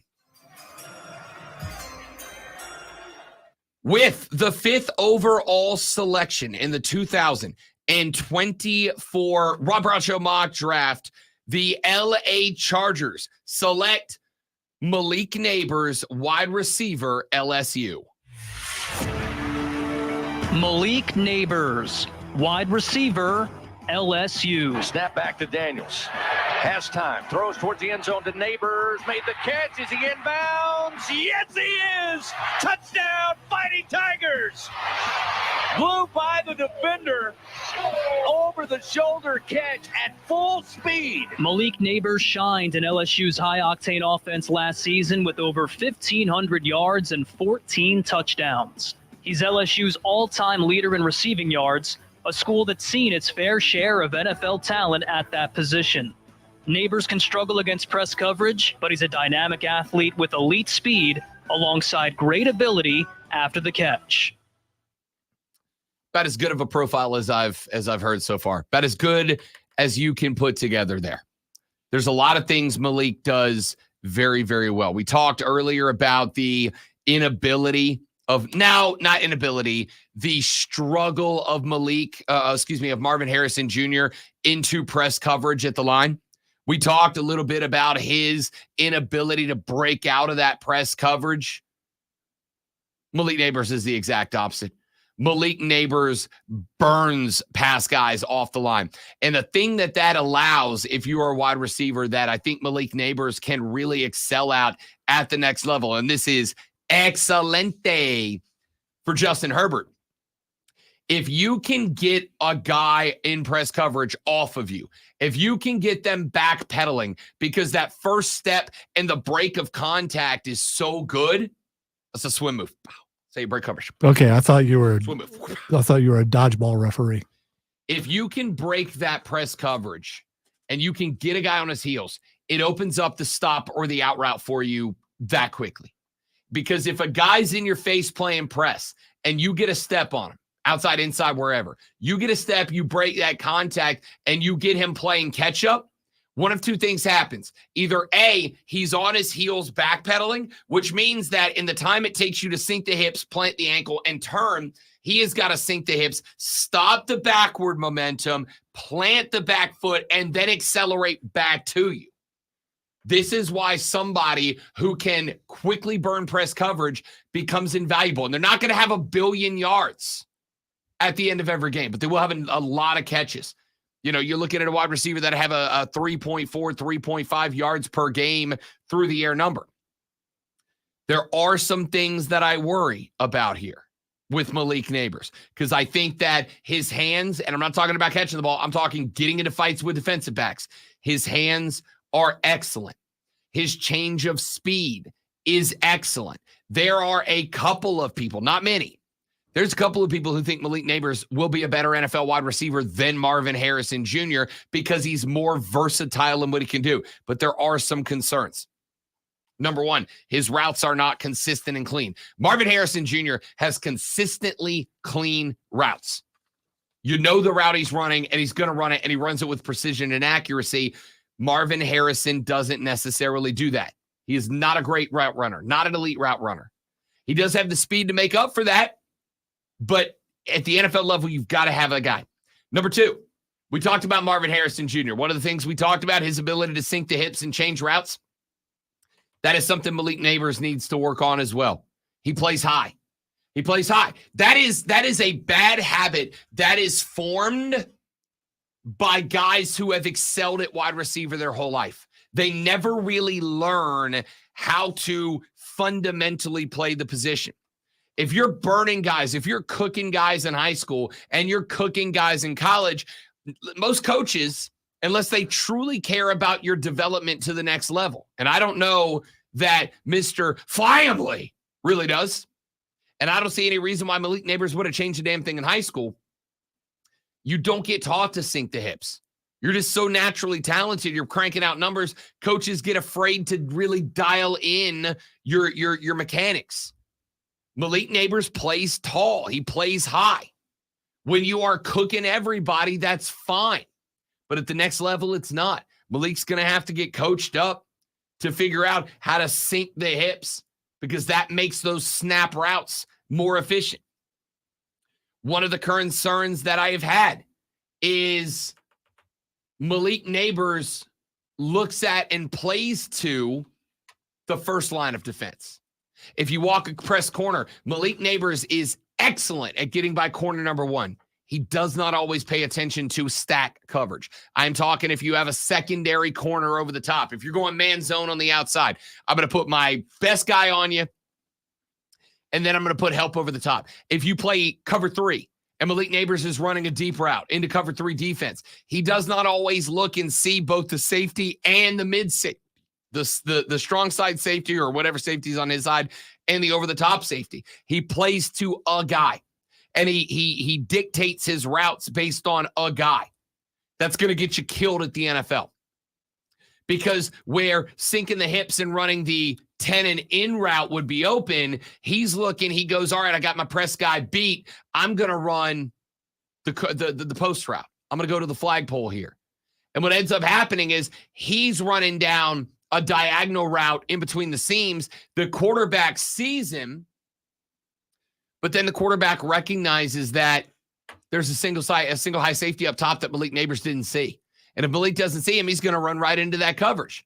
Well, if I'm Justin Herbert, I can't throw to him. He has just removed himself as an available target. And now I got to lean on my other targets who right now are Quentin Johnson, Josh Palmer, and Darius Davis. Not great, Bob. Not great. So Malik Neighbors is going to have to get taught the ability to see the field.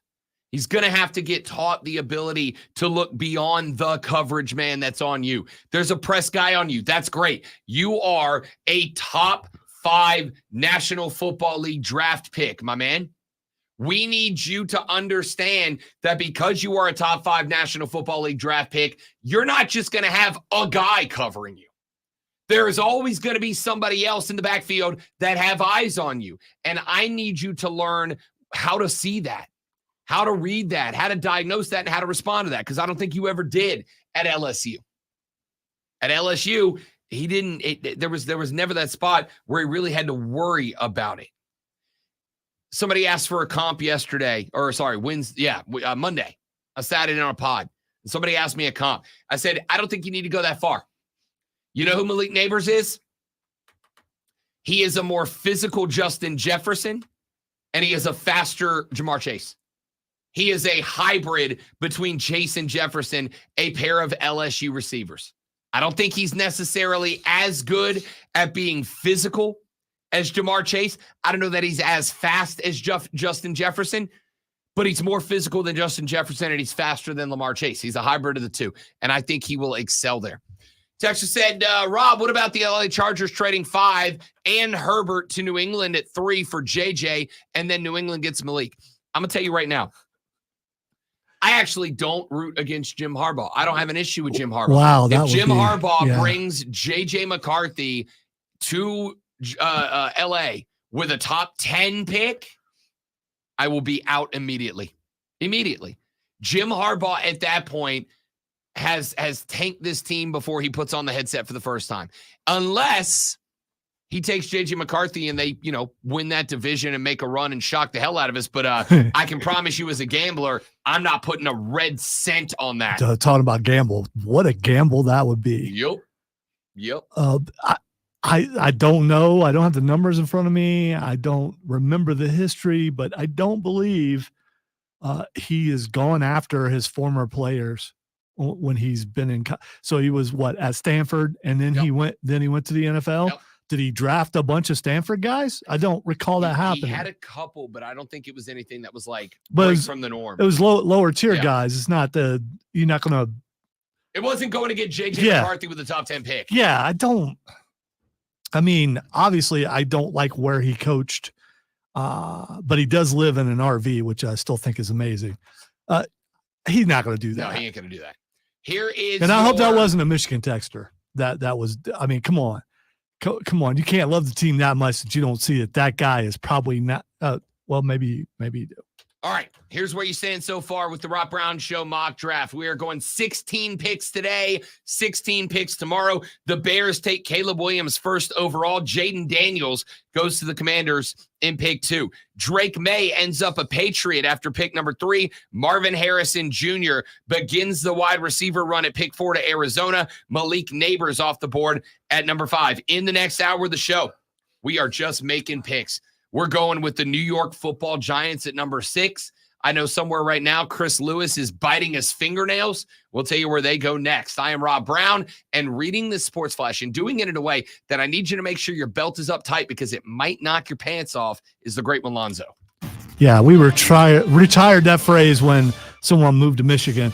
In the Stanley Cup playoffs, the Rangers took a 2-0 series lead over the Capitals with a 4-3 win. Washington's Alex Ovechkin remains pointless in the series. The Florida Panthers won an electric overtime game over Tampa, 3-2, taking a 2-0 series lead. The Avalanche upset the Jets on the road, winning 5-2, and tied the series at 1. The state of South Carolina got another champion last night as former South Carolina Gamecock Trick Williams defied the odds and defeated the Mad Dragon Ilya Dragunov to become the NXT champion. Congratulations from all of us here at the Rob Brown Show and maybe the fan. And, of course, whoop that trick. Hey, make sure you tune in tomorrow or join Wire to Wire as Cole Bryson and Diesel broadcast live from Dave & Buster's in Greenville. Come out and hang with the guys as they get you ready for the NFL draft.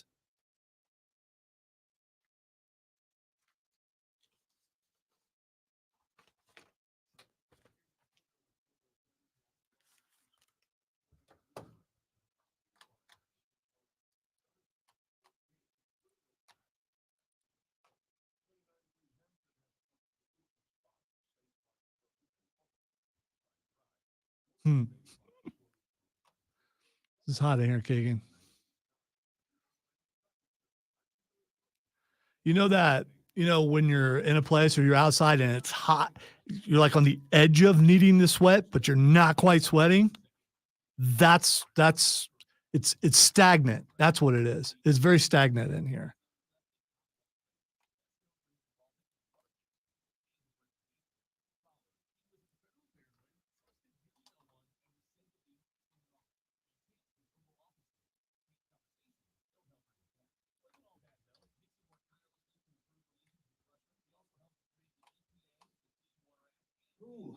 Yeah, I'd say this is probably the worst of the studios that have checked. Yeah, it's not. Other studios have been like on the warm side of comfortable. They probably Noticeably no. warm, but As I was just saying to the stream, it's that stagnant feel where you're. it feels like the air's not moving. Yeah. And like one more degree, and you're going to start sweating, but it never actually goes up to that degree.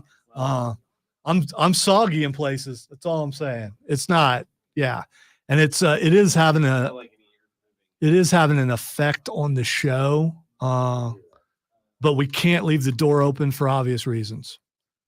And he made that call, so which was a good call to make. So yeah. I brought this little thermometer in here, and frankly, I'm dubious of its accuracy, but I'm going to give it a shot anyway because I think I know how far off it is. Yeah, it's hot.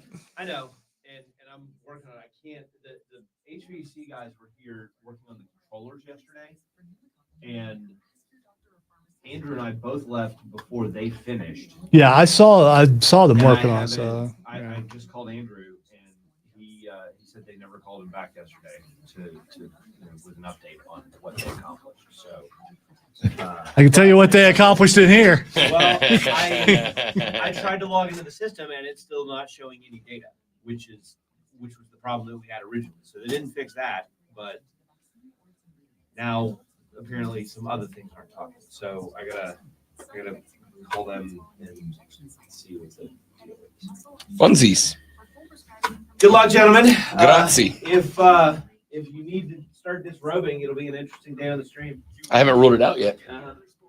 See those numbers jump. Yes, sir. I checked the FPC studio. And The only fans of sports. We're about 2 degrees away from Tom taking his shirt off. I was like, don't worry, we'll get there. That's not unusual in there, though. I mean, he knows the amount of pale that he exudes. And it's it's disturbing.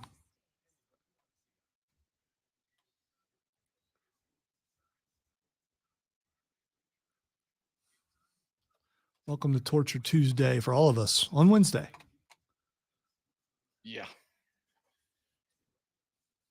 If you didn't pick up on the news stream, it's hot in this freaking room. Oh man, it's that hot. Hold on, I got it.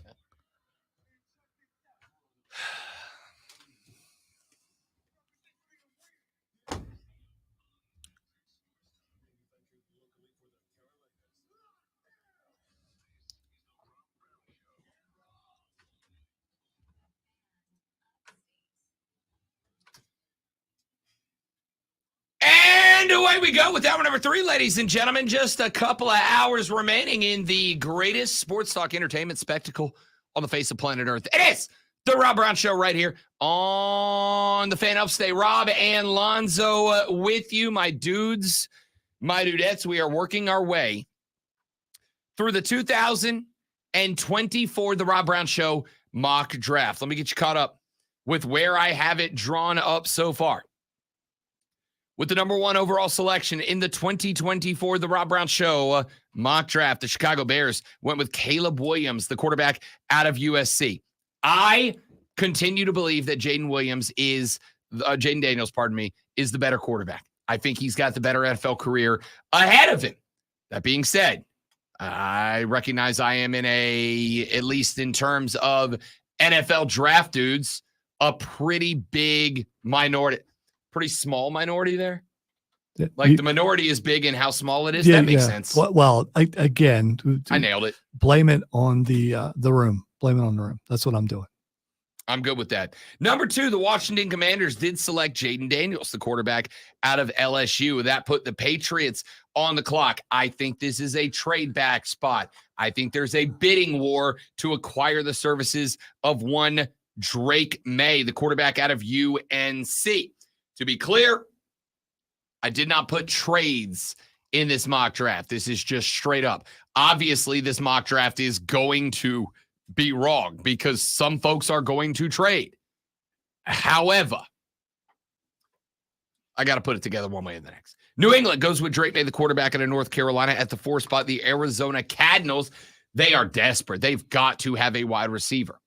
And my concern is if you trade back too far, you end up in a spot where you're getting like one of the second-tier guys, maybe 2 second-tier guys. There are 2, in my opinion, great wide receivers and one who's on the borderline in this draft. They end up with Marvin Harrison Jr. at the 4 spot. And at the 5 spot, the LA Chargers select Malik Neighbors, the wide receiver out of Louisiana State University. And that brings us, ladies and gentlemen, to the New York Football Giants. This is the first spot, great one, where I had about 5 different guys that I could have thrown into this slot. Did fandom from people that you know factor into your pick here? Because if you had 5, you just went with which one would make that guy the happiest? Whoever that guy may be. It did not. Shout out, because I know he's listening now, to president of the Greenville Triumph, Chris Lewis, and noted New York Giant football fan, also notably depressed New York Giant football fan, because there is it's probably a normal state. I know it's mean, but it's it's reality. The reality, I think, has sunk into him that J.J. McCarthy is a very possible pick, because it's not exactly a secret now that the New York Football Giants are exasperated with one Daniel Jones, their current QB. They got a receiver last year in Jalen Hyatt out of Tennessee. They do have Darius Slayton on that team. They do have Wan'Dale Robinson on that team. Of the teams that we have talked to so far,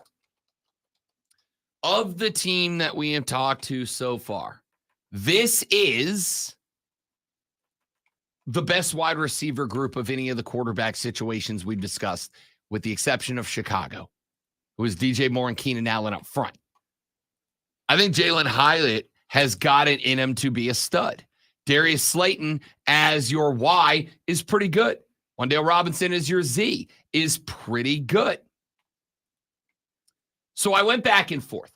I am going to say this is too high for a running back. And I do think the Giants, after the loss of Saquon Barkley, need to be looking at a running back. Ladies and gentlemen, much to the chagrin of one Chris Lewis, for the New York Football Giants, the pick is in. With the 6th overall selection in the 2024 The Rob Brown Show mock draft, the New York Football Giants select I'm just kidding, Rome Odunze. Rome Odunze, wide receiver, Washington. Snap to Penix, helmet high. He's going to throw it toward the end zone for Odunze. He holds on while being draped by a duck, and he flexes those muscles. That's a Biletnikoff winner right there. Rome Odunze, a taker, and the Dogs have a 28-18 lead on Oregon. Odunze had an outstanding final season at Washington, helping lead the Huskies to the national championship. He racked up over 1,600 yards and 13 touchdowns, with over 100 yards receiving in 10 of 15 games. Odunze can win contested catches and is a tough runner in the open field. He's a phenomenal weapon and should immediately be a difference maker in the NFL. Chris hasn't texted me like a middle finger emoji yet, so I'm assuming we're good. He said it's not even the real draft, and I got nauseous in your buildup. I think you're pairing. I just want you to know he got me too with that because he got me. I want you to know, Chris Lewis and everybody else. It was between, and by the way, I am shifting because I had heard it, Odunze, and now that I hear that the Washington Huskies radio team went with Odunze, it's Rome Odunze. That's what we're doing. Sorry, I recorded that and I should have let you know. No, that's all good. Rome Odunze is the pick here. Now, again, to the chagrin, I would be 0% shocked if they do go J.J. McCarthy. Hey, look who they're showing on the screen right now. Yeah, old J.J. McCarthy. I would be 0% shocked if New York goes with J.J. McCarthy. In fact, it almost feels like the most Giants-y thing to do here would be to go with J.J. McCarthy and feel like, because New York is all about contention, huh? It's all about attitude. It's all about competition. It's all about showing that guy that I'm better than you are. All right. Did you ever believe that this is a possibility? And will you be shocked if they actually went J.J. McCarthy? Because I would be shocked if they did that. I would not be shocked. And I would not be shocked because, once again, what's the most valuable position for an NFL team right now? Is he better than who they have right now? It doesn't matter. It is about driving the competition. The answer is, though, as you and I have said many times, the answer is, I don't know. He has not played a snap of NFL football. Now, it is obviously different than if you go, could Rob Brown be better than Danny? No, but I'm not a national championship winning college football quarterback. In terms of guys that are actually in that world, there's no way for us to know if J.J. McCarthy definitely is or definitely is not better. There are guys that I'll say J.J. McCarthy is not better than Patrick Mahomes. He is not better than Lamar Jackson. He is not better than Josh Allen. He is not better than etc. Is he better than Danny Dimes? I don't know. I look at J.J. McCarthy as a guy that the New York Football Giants would bring in primarily to see if competition elevated the game of Danny Dimes. And if not, if Danny Dimes can't outperform J.J. McCarthy, then you rotate to J.J. McCarthy and you hope you got it right. But I absolutely do think that a good chunk of the leadership for the New York Football Giants is hanging their hat on whether or not the next guy's the right guy, whether it's Danny Dimes or J.J. McCarthy or somebody else. And as I said earlier, I think sometimes politics comes into play here. If you are Dave Gettleman And you know that another couple of years of failures, the Cowboys have gotten good. The Eagles have won a Super Bowl. Hell, the Commanders over-under win total jumped up to like 7.5, and the popular bet is the over right now. You're about to get passed by the Washington Commanders. Bumps. That's bad. So if quarterback's the most important position on the football field, you're not only adding a second one who is coming off of a national championship season in college football, but you're adding a second one to try to push the last one. Joey B just showed up in the chat and got exactly where I was about to go. He said the last time the Giants reached on a quarterback in the first round, they got Danny Dimes. Insanity is doing the same thing over and over, expecting different results. I agree entirely. So the philosophy with this pick, I'm not saying I agree with it or it's the right call. I don't, and it's not. The belief is you would bring in J.J. McCarthy effectively as a threat to Danny, effectively as a threat to Daniel Jones. Is that what you want to do with that high of a pick, though? It's New York, dude. It's what they do. Because, again, it being the most important position, it's a roll of the dice. Now, to me, the right way to handle it, and the way I think they do handle it, is you go get Rome Odunze. You go get the young man out of Washington. Strengths and weaknesses. More than Marvin Harrison Jr., more than Malik Neighbors, Rome Odunze is built like an NFL wide receiver. He is tall, he is sturdy, he is lengthy. He does not have blazing speed. But as I pointed out, neither does Marvin Harrison Jr. They've got very good speed. It is not elite speed. It's not 4.3 speed. It's 4.41 speed. It's 4.39 speed. It's more than good enough. But that's not what makes them so good. Rome Odunze has separation ability like Malik Neighbors. He also has the ability to go get the ball like Marvin Harrison Jr. This dude is a physical wide receiver, and he loves a jump ball. He might be the best jump ball catcher in this class. No, you know what? He is the best jump ball catcher in the NFL draft. He's the best jump ball catcher in this game. And if I'm throwing Danny Dimes into the red zone, I want to give him that target. He separates well. He is strong. He has great handwork off the line, and he goes up and gets the ball. So what are the weaknesses? Here's a couple. He's not excellent with the double move. Remember when we talked about Malik Neighbors a little while ago, and I said the biggest problem for Malik, the biggest problem for me is he does not see beyond the first level of coverage. If you put a press guy on him, he doesn't see the safety over the top. He doesn't see the secondary cornerback behind the first one. He doesn't see where that zone is in a zone man. And that's a big problem. Rome Odunze is kind of the opposite. Rome Odunze sees every level of the defense. The problem is he overreacts, which means if it's a double move, let's say it's an inside-outside cut, press coverage off the ball, he separates as good as anybody in this draft out of press coverage. Quick step to the inside, good hands to get unlocked from the defensive back. And when he sees the second level, he sees that there's a safety up top who is coming down. That second move, that second cut, he rushes into it. So what is supposed to be inside, cut up the field, 5-yard double move to the outside, he rushes into that double move. So what effectively he ends up doing is a very complicated single move route. In the NFL, that doesn't break a coverage. Second thing that I have a problem with, we talked about this. To me, comeback routes are not a strength for Rome Odunze. In the NFL, your wide receivers, we talk about the clock in a quarterback's head, right? You get the snap, that timer's got to start. And that clock inside a quarterback's head, 3 seconds, I got to get rid of the ball. Even if I'm throwing it into section 103, row F, seat 9, 3 seconds, I got to know it's time to get rid of the football. Wide receivers need that too. Wide receivers need that clock in the head. When they come off the ball, 1, 2, 3, I got to come back to the quarterback now. Again, elementary level wide receiver.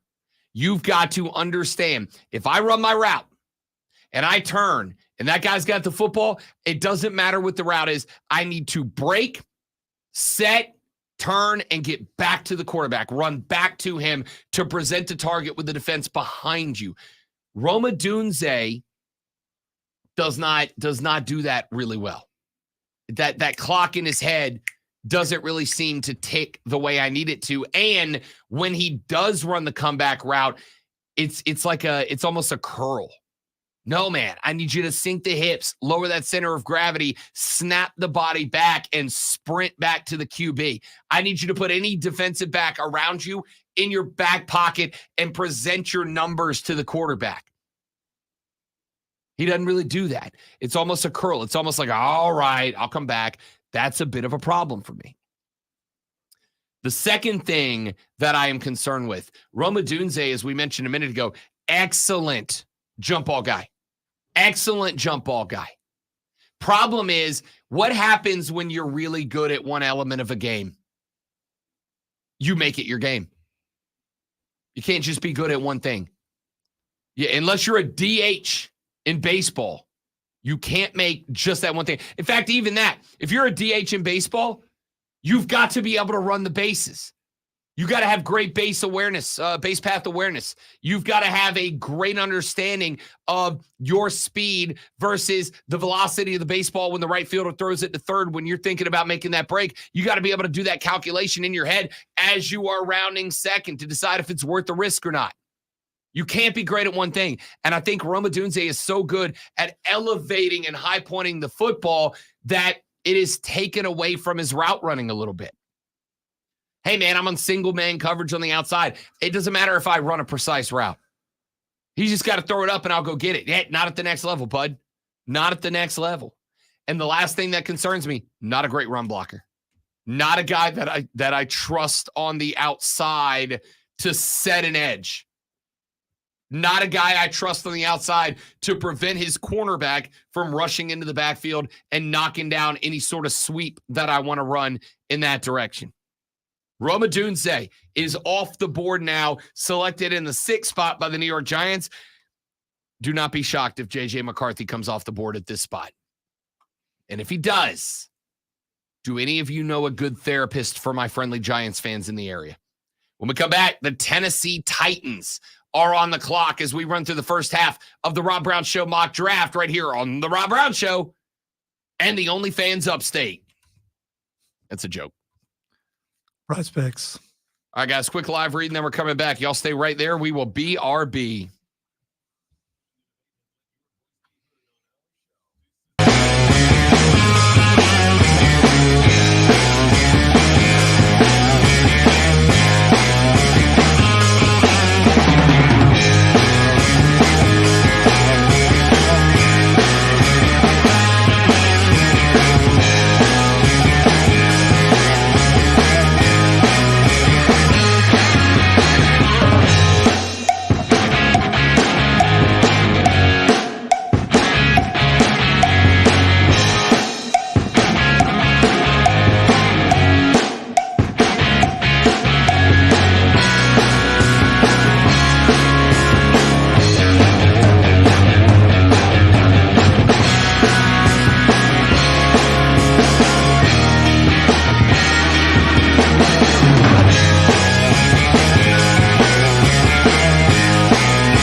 Patriots in the third spot picked Drake May out of North Carolina. The Cardinals took Marvin Harrison Jr.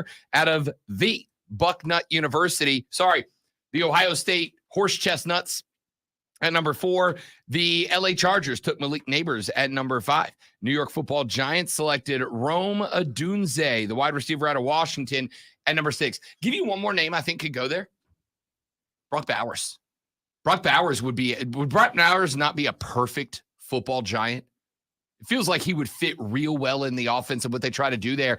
With Danny Dimes being a guy that has surprisingly good legs to move a pocket left and right, a great pass-catching tight end coming across the middle for Danny Dimes would be huge. You know, you start Brock Bowers on the right, you roll Danny Dimes left, you have Brock chase him across the field. I actually really, really like that selection there. I still think they go wide receiver with Rome Odunze. And that brings us, ladies and gentlemen, to pick number 7. The Tennessee Titans are on the clock. And just like that, the pick is in. With the 7th overall selection in the 2024 The Rob Brown Show mock draft, the Tennessee Titans select Joe Alt, offensive lineman, Notre Dame. Joe Alt, tackle, Notre Dame. At 6'8" and 315 pounds, Alt was a near impenetrable force in college. In the last 2 years combined, he allowed just 1 sack in 26 games. With elite physical ability and technique, he's also outstanding in the run game, leveraging his size to bulldoze defensive linemen. Alt profiles as an elite tackle with the ability to be a perennial Pro Bowler. When you have a guy like Will Levis that you're bought into, and remember, early in the career of his one season so far, early in the season, there were some spots where Will Levis shined last year. When he took over for Ryan Tannehill, what was it, like week 5, 6, he stepped in? When he took over for Tannehill. Especially that first game. That first game, what he whoa. got 3 tutties in that game to DeAndre Hopkins? He has shown the potential. He has shown the potential that I think it is worth Tennessee's effort to invest to buy into him. They have done that at the wide receiver spot. They got Nuke. They brought in Calvin Ridley.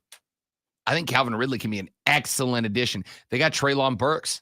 I think Treylon Burks as a Z receiver could be very, very good. I actually really like what they have done so far with the offensive line. Peter Skoronski, my favorite guy from last year's draft, is on this offensive line.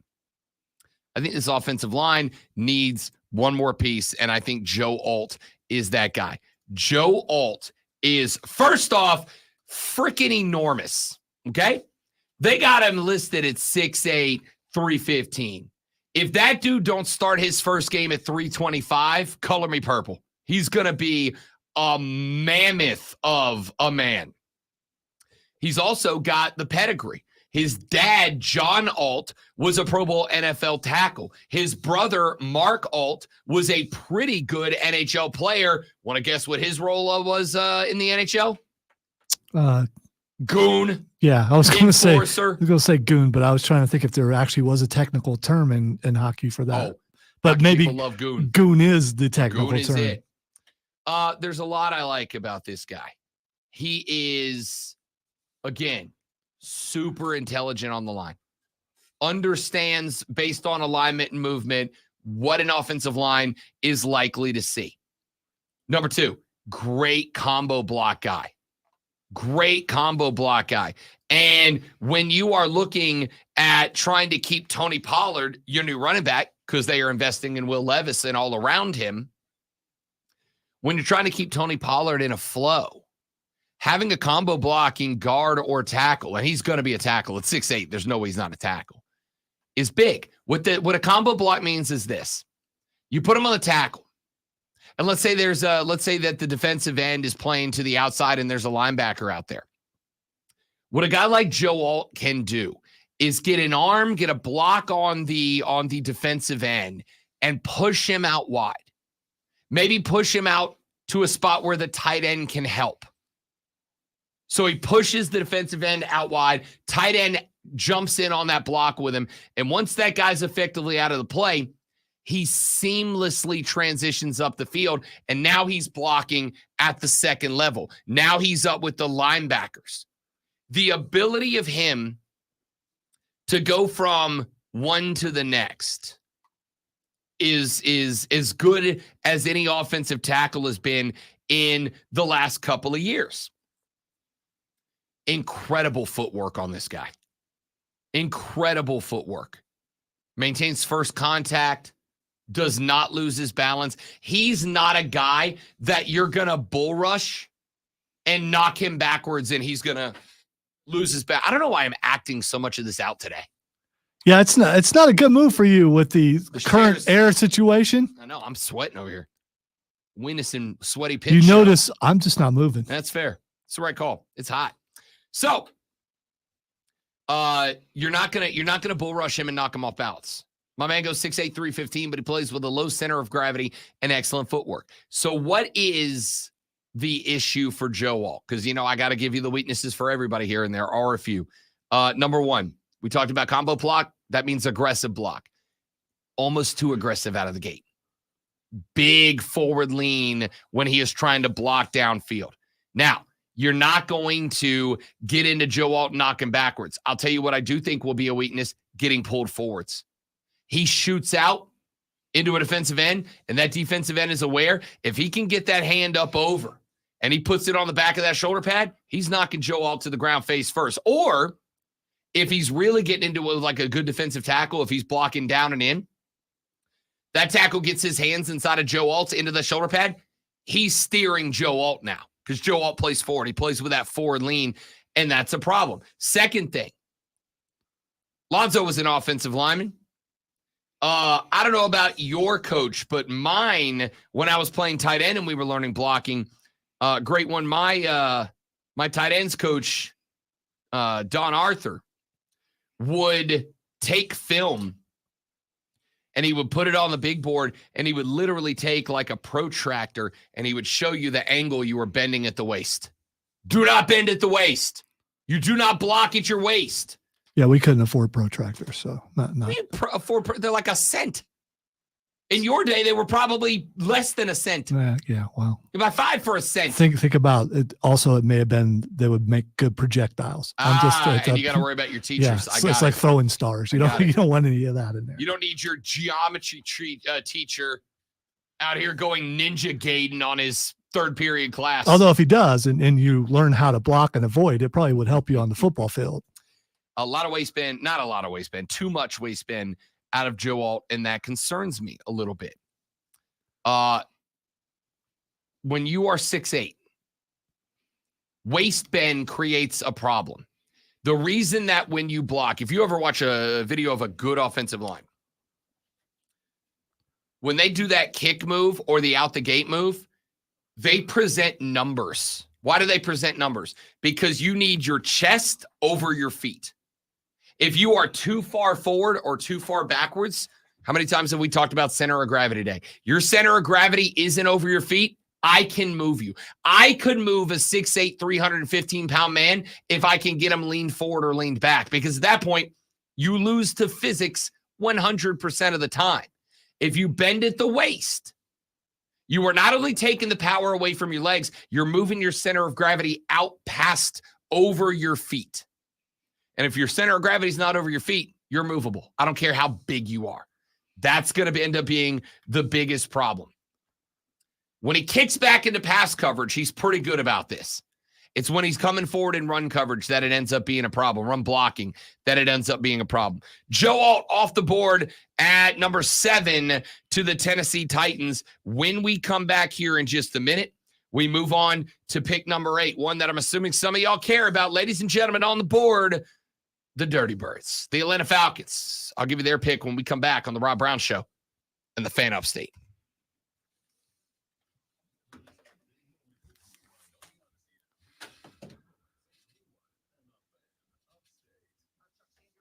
I need one of those like Southern old lady fans. That's what I was doing earlier. Yeah. When I was doing that. You got to do it in a way where you can also go like this. I'm getting the vapors. Exactly.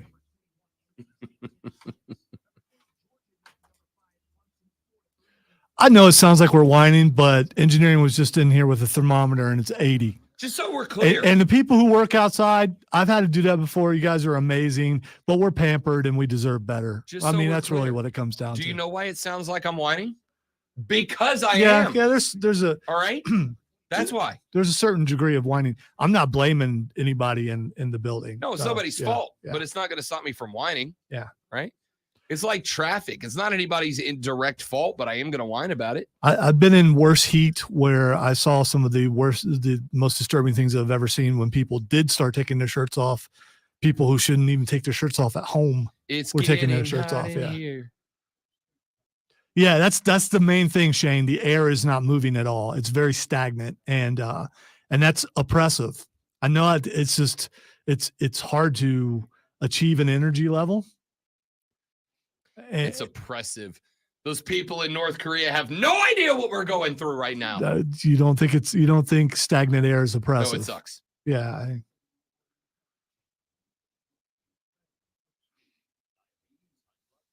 That's true. If they don't get it fixed by then, it's probably going to be even warmer in here. Except for they're on location. So they're going to be nice and air conditioned at a local Ingles. So there's that. Oh, they're on remote today too? Yes, they are. Tarps off final hour. If Rob does it, I will. Tarps off, boys. I take my shirt off. I'm just going to look fuzzy. Tarps off for Tyler. By the way, I really thought that game last week was going to be Tyler's goal. But then I remember that he told me next home game is the game for a goal. I said, you're getting the Rob Brown bump. When are you putting that one in the back of the net? And he said, I think next home game is a good time for it. So I'm going to go ahead and go, Joey B and the rest of you Triumph fans in the stream, go ahead and get those sit-ups in now because Tyler Pollock's putting one in the back of the strings on Saturday. And by the way, as far as pants off, that's already going on. I mean, you guys can't see below the waist. So, unfortunately for you.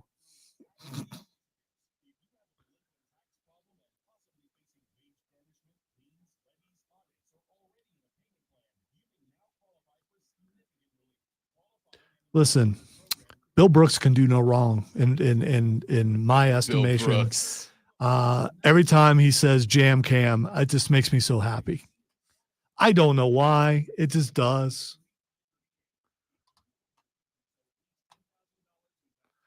He was a fill-in for a while, and I was hoping that he would get the gig, and he did. So, I mean, By the way, I'm not joking. He has a unique voice. And if I'm driving around, I hear that voice, I'm going to listen to what he's saying, and he's going to help me avoid traffic accidents. So that means he's doing his job. Very pro Bill Brooks.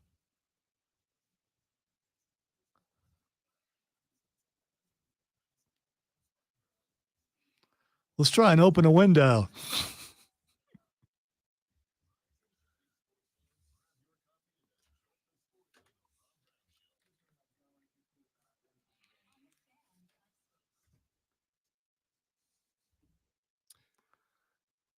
Caleb Williams, Jaden Daniels, Drake May, 1, 2, 3 in the Rob Brown Show mock draft. Marvin Harrison Jr., Malik Neighbors, and Roma Dunze go 1, 2, 3 for wide receivers at the 4, 5, 6 pick. Then we get our first offensive lineman off the board with Joe Alt going to Tennessee at number 7. And ladies and gentlemen, that brings us to the Atlanta Falcons. The Dirty Birds sitting at number 8. We know they went and they got their quarterback because they're playing $180 million to Kirk Cousins to play in the NFC South next season.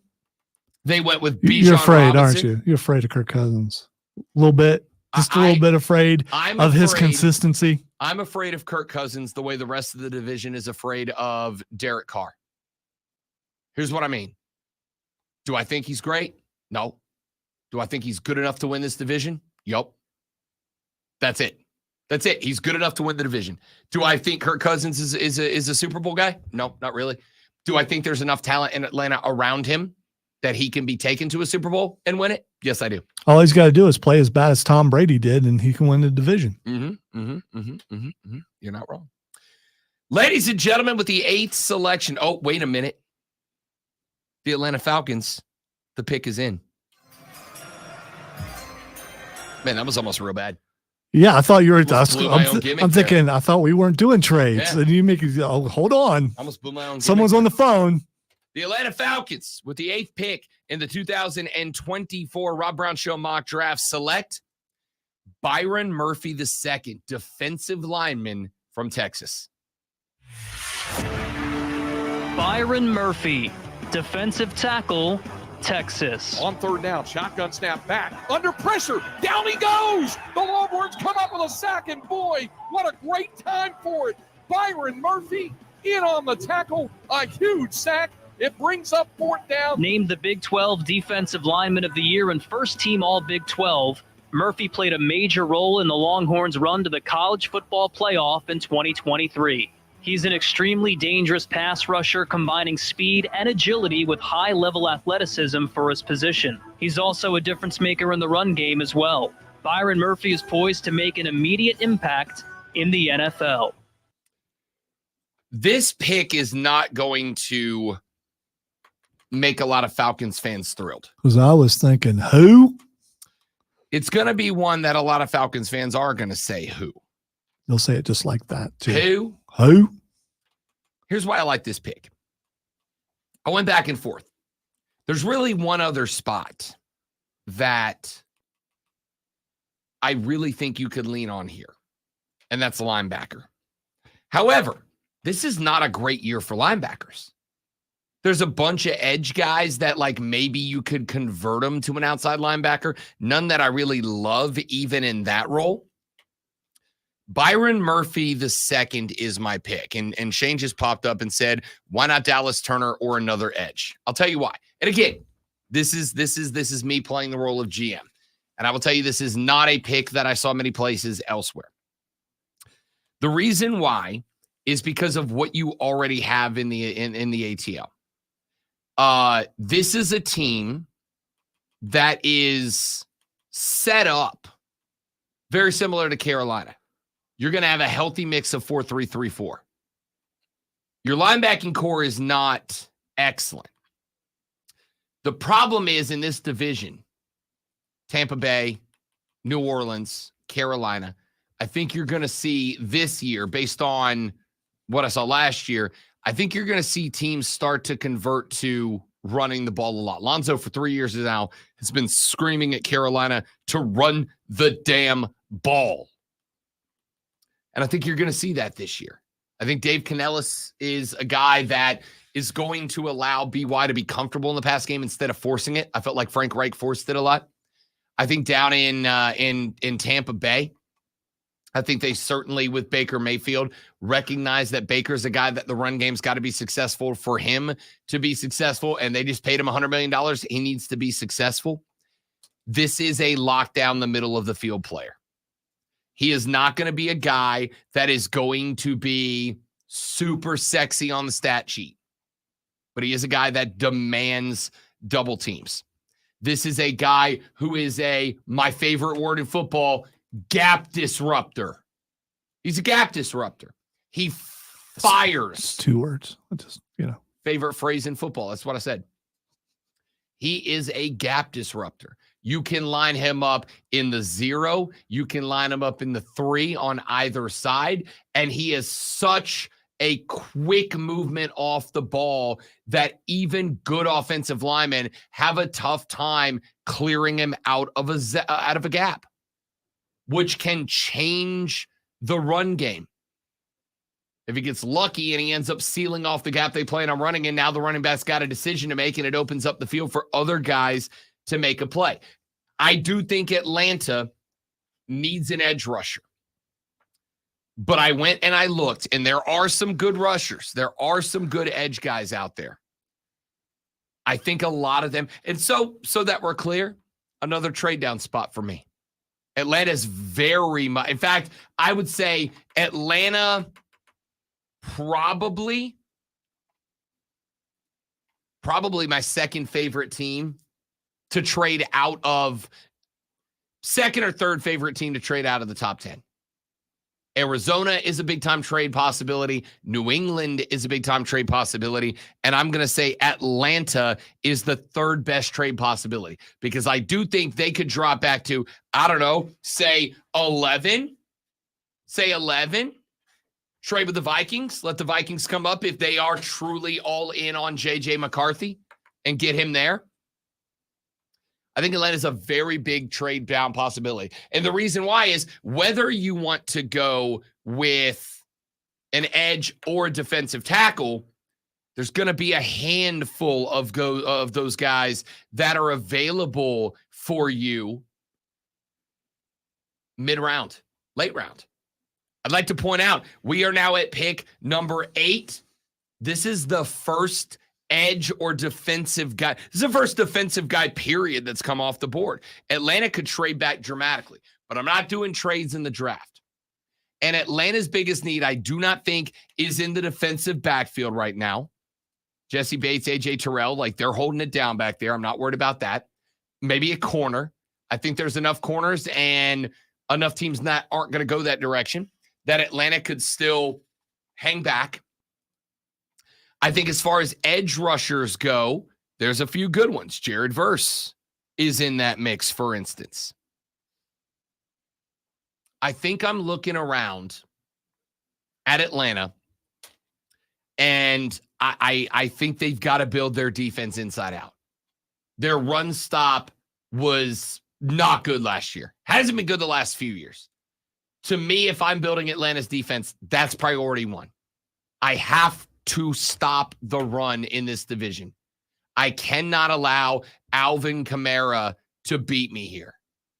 That's the type of guy I'm looking for. On top of that, if we truly are looking at the depth charts for the teams across this division, if we're looking at the depth chart for the Panthers, if we're looking at the depth chart for the Buccaneers, if we're looking at the depth chart for the Saints, we know what the Saints are in terms of their running back spot. Alvin Kamara at number 1, Jamal Williams at number 2. The Panthers coming into this year, and I do think there are moves to be made here, but Chuba Hubbard 1, Raheem Blackshear probably 2. Buccaneers coming into 2024. They're going to have Rachaad White and Chase Edmonds. Some people, I think, great one, are going to look at a diminished set of running backs in the NFC South because it's not a great running back division with the exception of Bijan Robinson in Atlanta. Does that not make you want to bulk up the run defense even more? Like, let's stop them from running it all. Because I'll tell you right now, despite the fact that I believe in him, if I can force these games into the hands of Bryce Young, I'll take that shot. Till he proves he can do it, I'm going to treat him like he can't. I want to take the run away.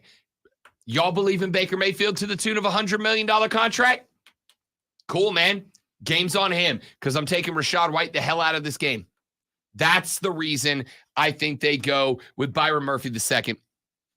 Tell you what, let's get one more pick in here because we're going to have to run through the back half of the first half of the first round. Let us move on to pick number 9. The Chicago Bears are back on the clock at number 9. And ladies and gentlemen, the pick is in. With the number 9 overall selection in the 2024 Rob Brown Show mock draft, the Chicago Bears select Jared Verse, edge rusher, Florida State University. Jared Verse, edge rusher, Florida State. Johnson now motions out to the left side, empty backfield. Here comes the rush off the edge. Brown stepping up, he's thrilled. It's a fumble from behind, and it's out of bounds near sideline. Guess who? Sing it, Jared Verse. What a night for the All-American. A 2-time first-team All-American, Verse has the size and speed to wreak havoc on opposing quarterbacks. He has natural instincts off the edge and the strength to match his lateral quickness. Also a factor in the run game, he can shed blocks and make tackles in the gap. A versatile defender, he can fit into either a 4-3 or 3-4 defensive scheme. I love this player. I love Jared Verse. There's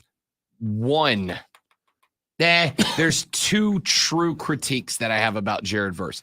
The first is he ain't exactly the size you're looking for. He goes 6'4", 254. Just to put that in comparison, I go 6'3", 245. Okay? He's barely bigger than me. Granted, he's built a little different than I am. He's not an ideal size for an edge rusher, but he is absolutely Red Bull in a human body. The energy level is through the roof. He is fast as hell. Whether you're putting him off the edge, whether you're putting him as a defensive end, whether you're setting him as an outside backer, he is as fast as any edge in this spot. We've talked how many times about leverage, right? Bending at the waist, center of gravity, all that. Jared Verse is phenomenal at understanding and taking advantage of leverage. He understands angles. He understands center of gravity. He understands how to get a guy off balance and how to take advantage of that. My favorite thing, he is as versatile of a pass rusher as you're going to find. He's got moves. He understands pass rush routes. Talk about routes with wide receivers. He understands pass rush routes. He understands, hey, that tackle kicked too far back. I know I'm supposed to go outside, but he has just kicked so far back that he has now set the edge. If the quarterback wants to get around that guy, he now has to actively work around his own offensive tackle. That means I can cut to the inside. He is not a robot. He understands pass rush lanes, and he takes advantage of those. So I love this player. I don't love his size, and I think that he is going to have to get better as a tackler. He's kind of a drag down tackler. He's kind of a guy that wants to wrap around the waist and then go dead weight. Well, you got two problems with that. Number one, NFL quarterbacks, by and large, stronger than the guys that you're going to play in college. And number two, we just banned the hip drop tackle in the NFL. You can't do that anymore. You got to actively run through tackles now. So I get a little bit worried about that. There is an issue with size, an issue with tackling for him. I can't teach size. He's 6'4". I can't teach him to be 7 foot tall. The 7 foot tall, can't teach that. I can tackle. I can teach him how to tackle. I can teach him form. I can teach him to run through tackles. Outside of that, there's nothing I don't like about Jared Verse, and that is why, with the number 9 selection in the 2004 NFL Rob Brown Show mock draft, the Chicago Bears go Jared Verse. So we wrap up the hour. Here is where we stand. 3 quarterbacks off the board, 1, 2, 3. Caleb Williams goes to Chicago. Jaden Daniels goes to Washington. And Drake May goes to New England. 4, 5, and 6, 3 wide receivers off the board. Marvin Harrison Jr. to Arizona at 4. Malik Neighbors to the Chargers at 5. And Rome Odunze to the Giants at 6. The Tennessee Titans, first offensive lineman off the board with Joe Alt at 7. The Atlanta Falcons, first defensive lineman off the board at 8 with Byron Murphy II. And to finish out this hour, number 9, the Chicago Bears select Jared Verse. When we come back, we will jump through picks number 10 through 16, and I will highlight the teams you need to keep an eye on that are likely, most likely, in my opinion, to move up or down within the first round. Now, ladies and gentlemen, if we were doing the Reader of the Sports Flash draft, with the first overall selection in the Reader of the Sports draft, damn it, I had such a good thing going. Lonzo. It's all right. I would have stayed in school anyway. More money there. New Panthers wide receiver Deontay Johnson spoke with media after a voluntary camp yesterday. Johnson said he believes he can help second-year quarterback Bryce Young over his rough rookie season. Johnson called Young accurate and smart, saying he's a great player, can make every throw on the field. I'm here to make him better, help him grow. Speaking of the state of South Carolina, we weren't, but I'm going to now. The state of South Carolina got another champion last night as former South Carolina Gamecock Trick Williams defied the odds and defeated the Mad Dragon Ilya Dragunov to become the NXT champion.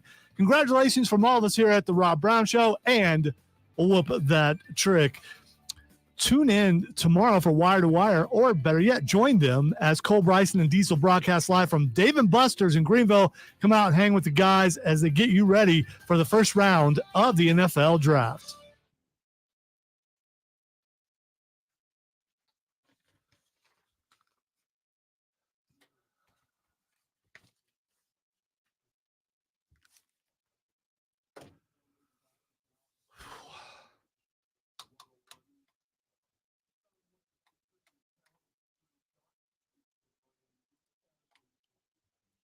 Loops are running good, says Bill.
Never been more jealous of your ability to leave the room when I can't.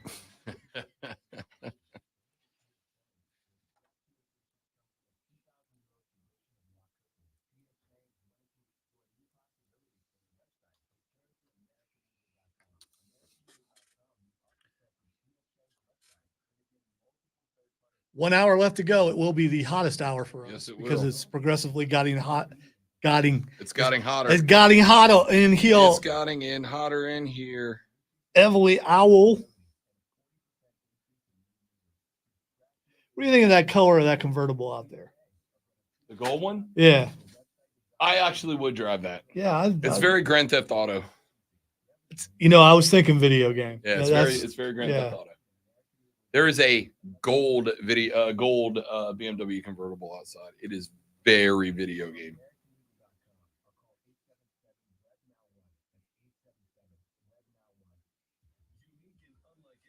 It's like a fancy Hot Wheel. Were you a Hot Wheels guy? I absolutely was. See, I was not. I think part of it is we couldn't. Yeah, I know. I know I hit it way too much, but we just did have some generic cars. Yeah. Just those pay $1 and get like and they're Matchbox? No, these weren't Matchbox. The wheels would fall off and everything. They looked okay. I don't even think they were die cast. They were whatever the poor form of die cast is. I think my favorite thing about becoming an adult is the ability to spend money on stuff. For a while there, I'm not as much anymore, but for a hot minute there, I was super into the NASCAR diecast models. They're really cool. They got a lot of detail to them.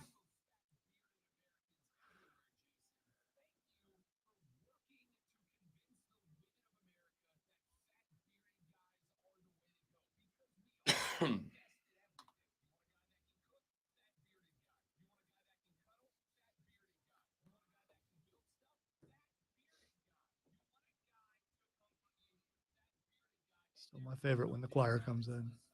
It's so perfect. On the list of great promos that you have made, that is probably at the top, to be honest with you.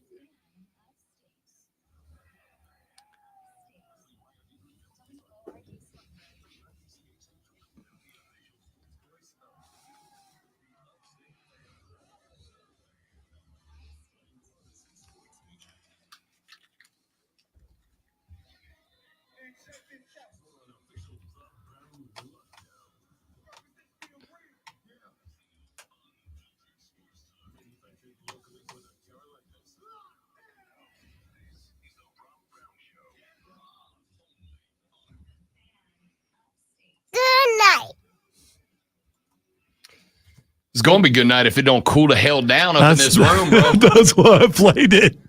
It's going to be a real quick good. I'm going to tell you right now. Pretty sure Lonzo and I are both going to change shirts immediately after the show. And I hate I try not to complain really about conditions, but it is it's pretty rough. I complain all the time. I am nearly hallucinating. I think I'm on the edge of that. You know, when you go Native American hot box, I was invited to go into one of those one time, and I was like, yeah, no. I feel like if I'm doing it like I know I'm going to do it, health reasons, trying to sweat it all out, like I'm good with that. I did not come here to try to dial in on the two-time South Carolina Broadcasters Association Sports Talk Radio Show of the Year, while also trying to maintain my sanity because I got sweaty pits. I ain't trying to live that life. And of course, today I went with the tank top undershirt. Yeah, it was a bad move. When it shows, it's gonna show. And no, James, we're not going to go full Karen. I'm limiting my movements, but we're going to have that problem when certain parts of your anatomy have heated up too much, and then you go into a cooler room, and then it starts to cool down, and it's just the office is going to be stanky today. Yeah. That's all I'm saying. Listen, I don't want to complain because it is nobody's fault. This happens. It's getting hot outside. Air conditioners around the upstate are about to begin the worst time of year for them. It's nobody's fault. But as I pointed out to a friend of mine yesterday, just because some people have it worse doesn't mean you're not allowed to complain. You know who doesn't have it worse? Apparently the music side. I'm not saying conspiracy, but apparently the music side, the air is working just fine. All right. It is what it is.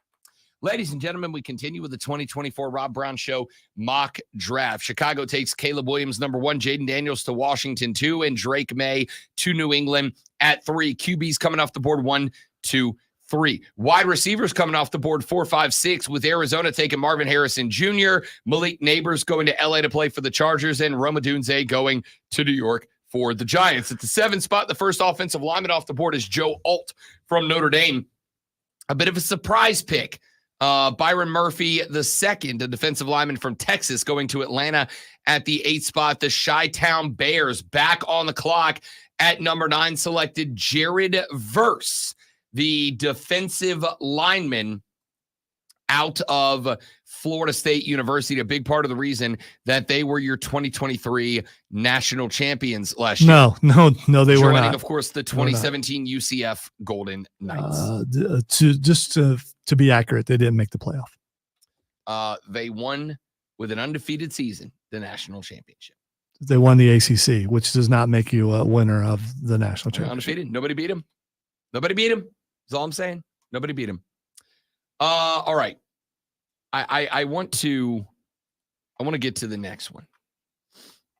At number 10, the New York Football Jets are on the clock. This is a big-time trade-down possibility for New York.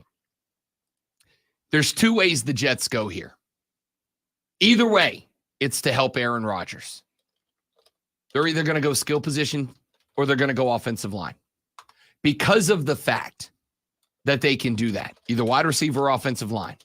And because of the classes of both here, and because of the run on QBs and wide receivers in the top 10, I think there's a ton of value here for the New York Jets to trade back. And I got a list of teams later on that I think could possibly move up into this top 10 slot. I think the Jets are a big-time trade back possibility. However, I am not yet ready to say that they will. And because we're not doing trades in this mock draft, at number 10, the pick is in. With the 10th overall selection in the 2024 Rob Brown Show mock draft, the New York Jets select Olu Fashanu, the offensive lineman out of Penn State University. Olu Fashanu, tackle, Penn State. Initially a basketball player in high school, Fashanu transitioned to football and became a dominant force on the Nittany Lions offensive line.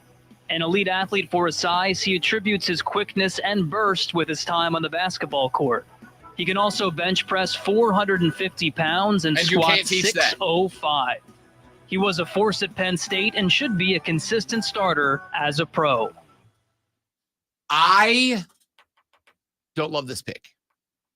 And I don't love this pick because I think Olu Fashanu has gotten to where he's gotten because he is a Hulk. He's a man. Not only is he a big fella going 6'6", 312, he's going to open up in the NFL probably playing about 325, 330. He's a big son of a biscuit, all right? And he's insanely strong. You're not going to find even a lot of D linemen at the NFL level that are going to run past an extended arm of a guy who benches 6,000 pounds like Olu Fashanu does. I'll tell you why I don't love the pick, because I think you need offensive linemen for Aaron Rodgers that are mobile. I think you need offensive linemen who excel when the pocket is being moved. And I'm not talking about defensive edge fires off and you got a lineman who can kick. I'm talking about when the coverage is moved, when you're moving the play to the right side, the offensive line breaks to the right. Aaron Rodgers wants to roll left and throw moving to his left. I need the offensive line to move to the left. Olu Fashanu does not have incredible lateral skills. And once he gets moving laterally, it creates problems for him for a couple of different reasons. The first is he locks on to blocks as well as anybody in this draft, and that is obviously a big deal. But his movement leads to a forward lean. Once again, I know at this point you're probably getting bored as hell of me talking about the body positioning of players, but it is a massive deal, especially for offensive line. Second thing I have an issue with, because I think he knows that lateral movement is a bit of a weakness. One of the things that I saw in this guy's tape the last couple of days is that he tends to overshoot when he's moving. Here's what I mean. In the run game, for instance, if I'm playing him at the tackle spot, and he will be a tackle, if I'm playing him at the tackle spot, and I've got a D-gap run planned, off tackle inside of a tight end, which means that I know that I need Olu Fashanu blocking from the tackle spot down onto a defensive tackle to push him inside. Tight end turns the defensive end. Now I've created an in-game Oklahoma drill between my running back and the linebacker. I'll take that. Olu Fashanu will very frequently over-accelerate to where he needs to be. And that leads to a little bit of out-of-control play when he gets there. That's how offensive linemen end up in situations where they're holding away from the play. I get concerned about that. Not the best footwork. Like, he's very happy-footed as an offensive tackle. Now, chopping the feet is important. But once you engage in that block, I need you to be less panicky and the feet stay panically. There's a lot of good about this. As a base blocker, pass blocker, he's exceptional. As a pass blocker, he's exceptional. As a pass blocker, he is capable of getting set, getting that first punch, and disrupting a pass rush. We talked about Jared Verse. This is how you stop Jared Verse. This style of play. Second thing, from what I understand, James Franklin described him as a, quote, high production, low maintenance guy. He's a leader. He's a guy you can rally around. He's a guy that does not fly off the handle, does not allow his emotions to take control. He is, as Ted Lasso would say, a goldfish. He's going to learn. He's going to make a mistake. He's going to forget it, move on to the next one. Great base blocker, real good power, a lot of strength in this cat. But if you can get him moving, if you can create a world where he's got to move left and right, where he's got to block laterally left and right, that's where you end up having an issue with him. So we're going Olu Fashanu to the New York Jets with the 10 spot. And that brings us, ladies and gentlemen, to selection number 11. And for the Minnesota Vikings, the pick is in. With the 11th overall selection in the 2024 Rob Brown Show NFL mock draft, the Minnesota Vikings, who will trade up. I think this is the only team that I'm comfortable saying they will trade up. They will not be picking here. But if they are, and if they do, with the 11th overall selection in the 2024 Rob Brown Show NFL mock draft, the Minnesota Vikings select Michael Penix Jr., quarterback, Washington. Michael Penix Jr., quarterback, Washington. Snap, Penix to throw. Goes for the end zone. Off the left sideline. Roma Doomsday! Touchdown, Washington! Fireworks shoot up out of the scoreboard. 1:38 to go, and the Huskies take the lead. A Heisman moment for Michael Penix. Michael Penix Jr. had a remarkable college career, culminating with an appearance in the national championship game in his final season at Washington. He has a strong arm and touch on deep throws, but the big worry is health. He had 4 separate season-ending injuries and tore his ACL twice in college. That is the big concern. He's also going to be 26 years old when the season starts. He is older than your average draft quarterback in the first round. 6'2", 216. Listen, the guy's got hands. He is very good at recognizing pre-snap pressure and setting offensive linemen around him. His drop to release time is near non-existent. When you're throwing a deep ball, like the concept of throwing a football, would you look at that? There's one right here. Concept of throwing a football is when your quarterback takes a snap. And again, these are the things, you got to come to the stream. I'm illustrating everything today. I'm making you, I'm helping you know ball. I'm your professor of ball knowing right now. When your quarterback takes a snap and he's going to throw, if he is going to throw a short range pass or a mid range pass, I want that ball up high, and I don't want a drop. I want that ball to come back and forward. I don't want to drop. This was my problem with Tim Tebow. This is why I said Tebow was going to wash out of the league. Because his entire career, when Tebow took a snap, the ball dropped all the way down to his hip. And then it had to come all the way back up and over the top. The drop to pass ratio was just way off. By the time he got the ball down to the hip, all the way back up and around, that's plenty of time for a D lineman to get his hand into the path of travel of the football in the hand that's carrying it. Michael Penix Jr. throws so hard with his arm that he doesn't have to drop the ball down to his hip. The ball stays shoulder level, right? The ball moves backwards. There is a big difference between drop, back, and over the top than there is the ball coming straight back and then over the top. On top of that, Michael Penix Jr. throws a better deep ball than J.J. McCarthy does. He just does. You saw it all year. And if he can do it with Roma Dunze, or sorry, as that play-by-play guy said, Roma Dunze, he can do it with Justin Jefferson. He can do it with the wide receiver core that Minnesota has built. He's got a better deep ball than J.J. McCarthy. He's got every bit as good, if not better, of a mid-range ball as J.J. McCarthy. He drives through his throws as well, if not better, than every quarterback in this draft. When he when he gets into a throw, he does two things exceptionally well. It's the drive off the back foot. When you see a quarterback throw from the side, when you see him throw and you are watching the side view, one of the things that will give you an indicator of the type of pass this guy throws is how the body is reacting to that back leg. And we've talked a little bit about this earlier, for instance, with Jayden Daniels.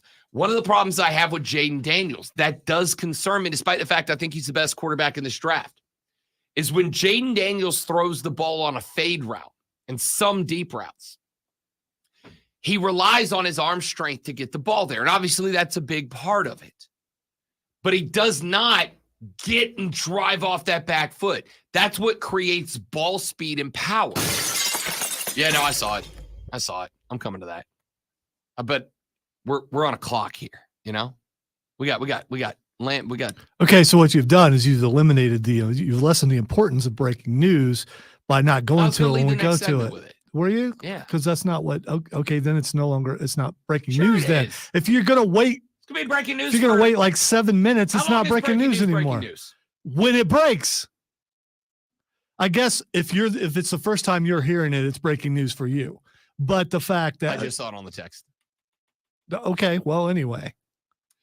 Breaking news brought to you by BetQL. Be a better, be smarter. Thank you. With our friends at BetQL. And, of course, don't forget to listen to Bet for the Cycle every single Saturday from noon to 4 on the BetQL network. Reggie Bush is getting his 2005 Heisman Trophy back. He will once again be called Heisman Trophy winner Reggie Bush, and not guy who won a Heisman but also isn't a Heisman winner, like we all didn't, see it with our own eyeballs. All right, next, or is Jim Tressel getting his job back?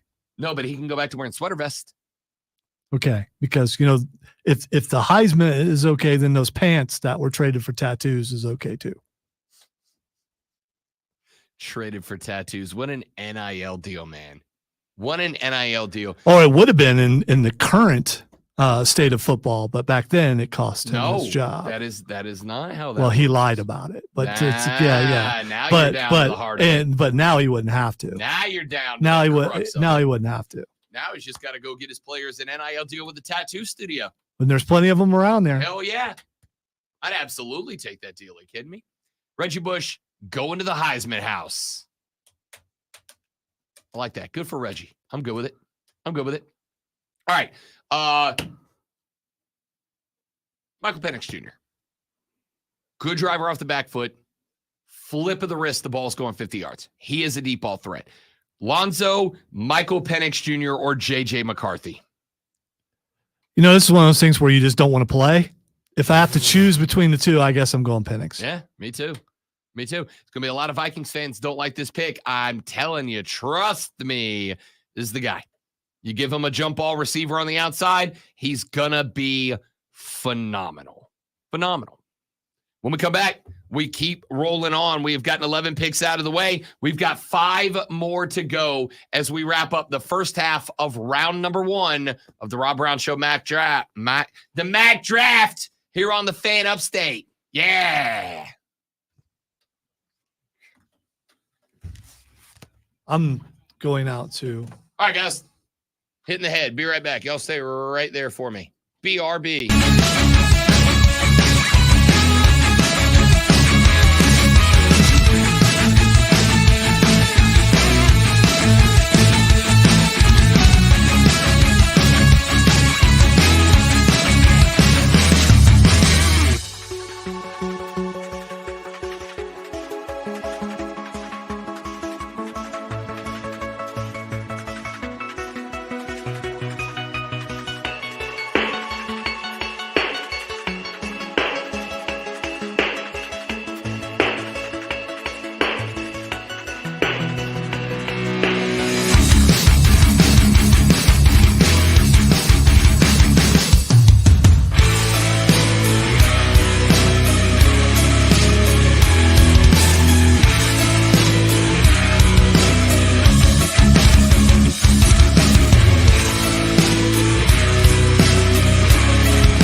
asterisk Michigan getting a slap on the back of the hand for their quad multiple violations about right for the NCAA asterisk Michigan getting a slap on the hand for their quad multiple violations about the NCAA, about right for the NCAA.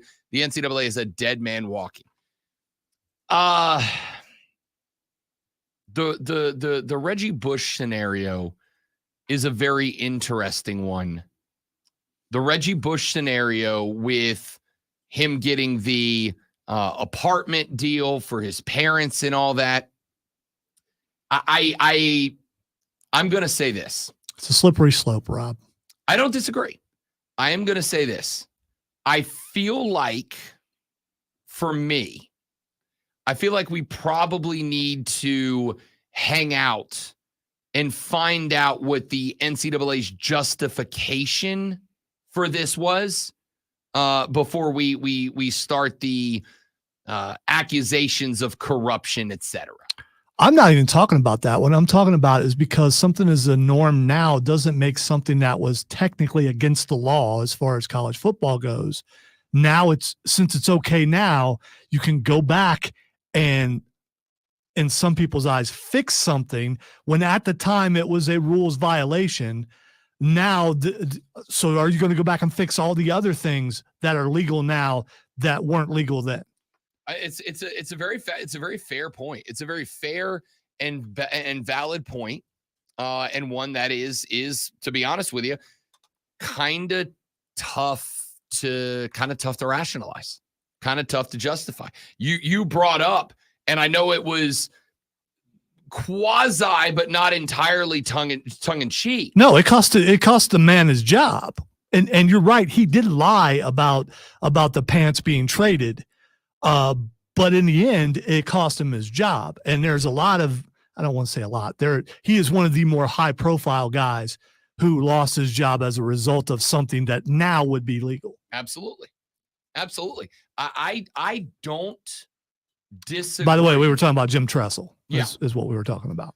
I don't disagree that it is very fair, very valid to ask about other situations, about people who lost awards, jobs, whatever the case might be, because of restrictions in what would now be covered under NIL rules about recruiting that today would be permissible. I'm air quoting permissible here. Encouraged almost. Yeah. I don't think it's unfair to ask if there will be further Reggie Bush-esque situations. Now, Texter points out, and has a good point, the Heisman is not controlled by the NCAA. The Heisman is controlled by the Heisman Committee. It is the Heisman Committee's decision. What I am concerned about here would be precedent. If the NCAA is looking at what the Heisman Trophy Committee just did, and they go, all right, and again, I got to be real with you. Outside of Jim Tressel, I'm sure that there are other situations, if I really sat here and dug deep, we could come up with. But outside of Jim Tressel, what else has been vacated that we would really care about, right? Like, all right, so-and-so had to give up X amount of wins. What would they do? They have 8-4. All right, I don't care. Conference titles, I'm sure there's some schools that have lost some conference titles and recognition that comes along with it that they would get back if they were to have those restrictions go away, have those changes go away. I don't know. The only thing I'm really super concerned about here, to be honest with you, is precedent. What kind of precedent does this set, and would the NCAA follow precedent that is set by the Heisman Trophy Committee if they decide that this is a large enough deal for them to go back and undo those things? In fact, I think that might be the only thing that I'm truly, genuinely concerned about is what type of precedent does this set that down the road the NCAA might follow? And the answer is, I don't know. And I don't think we can know that. I don't think there's a spot that we will know that until it happens. But now, could it happen? Absolutely. Absolutely. So we'll pay attention to this as we move forward. But let's get through the rest of the first half of the opening round of the mock draft. With the last selection, the 11th overall, the Minnesota Vikings selected Michael Penix Jr., the quarterback out of Washington. Like I said, I just don't believe in the J.J. McCarthy hype. So, ladies and gentlemen, that now brings us to the 12th overall selection, which as of today belongs to the Denver Broncos. And ladies and gentlemen, the pick is in. With the 12th overall selection in the 2024 The Rob Brown Show mock draft, the Denver Broncos select J.J. McCarthy, quarterback, Michigan. J.J. McCarthy, quarterback, Michigan. JJ takes the snap on 3rd and 10. Back to pass. Looking, fires down the middle, and it's caught. Roman Wilson inside the 5 to the end zone. Touchdown, Wolverines. Wow, did JJ thread the needle there? In 2 years starting at Michigan, J.J. McCarthy went 27-1 and led the Wolverines to a national championship win. He has NFL arm strength and natural leadership ability, but playing in a run-heavy offense under Jim Harbaugh, some scouts wonder if he's ready to play at the NFL level. He only threw for 300 yards 3 times in 28 starts at Michigan. I don't get it. I don't get it. Now, Denver needs a quarterback. Do we believe that Zach Wilson's that guy? Why would you trade for him? I mean, that's the thing. Because it was a free trade. Yeah, but it cost you literally moving 1 pick back 1 round. Remember, you got Zach in a 7th in return for a 6th. You brought in a guy who is a serviceable backup quarterback, and all you had to do was move back like 20 spots. It tells me that you don't believe there's a quarterback left in the draft that can lead the team, so you went ahead and got Zach Wilson. Do you? Well, yeah. I agree with that. Well, I don't know. There's a quarterback out of South Carolina that could probably do better than Zach Wilson. I'm just saying. I don't. I know, fan hat thing, but still, I mean, can J.J. McCarthy? I'm not sure. Just because of the last few games and the lack of confidence that they seem to show in him. Listen, that's been my big knock. My big knock has been, how are you expecting me to go all gaga over a guy whose own team did not trust him in their biggest games? It is very, very difficult for me to come up with a justification for making that selection. I can't do it. There's a reason that in the biggest games, in the biggest spots, the Michigan Wolverine coaching staff, whether it was Jim Harbaugh or Sherrod Moore, whoever else, did not feel inclined to turn the rock over to J.J. McCarthy and go get it done, big guy. And listen, as I have been doing, I put together my list of strengths and weaknesses for this guy. Here's what I came up with.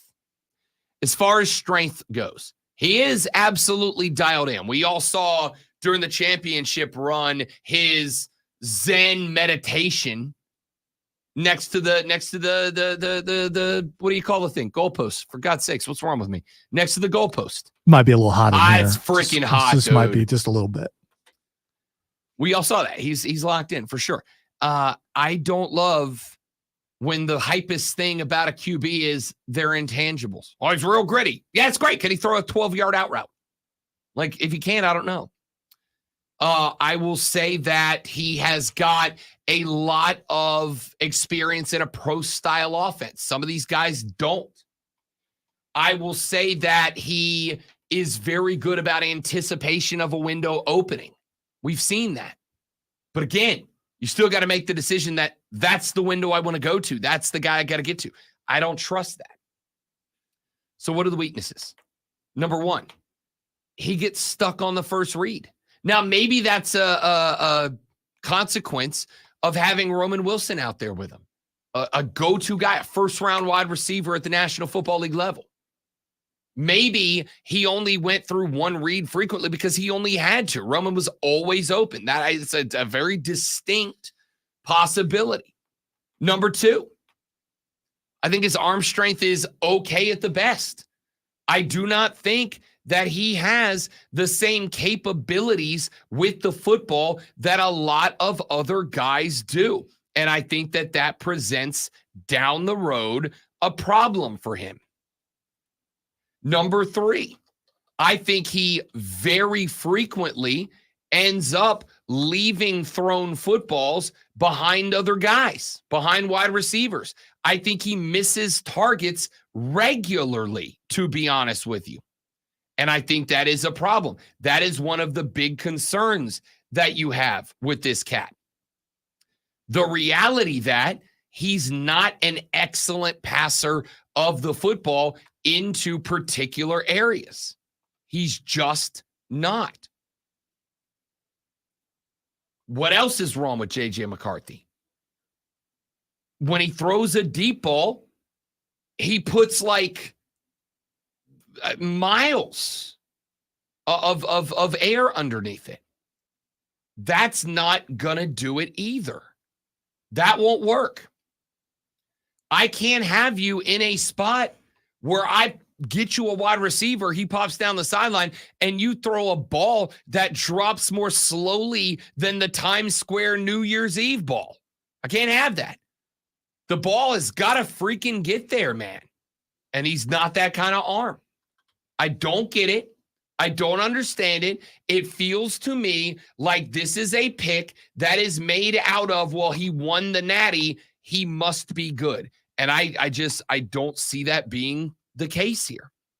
But Denver needs a quarterback, either to push Zach Wilson to be better or to push Zach Wilson out of the league. I don't have an issue with giving Zach Wilson a second opportunity. And I don't have an issue with him doing it with Sean Payton. But man, I don't like this pick. When we come back, final segment of the show, Las Vegas, New Orleans, Indianapolis, and Seattle. We sprint through those four picks and wrap up the show next on the Rob Brown Show on the Fan Upstate.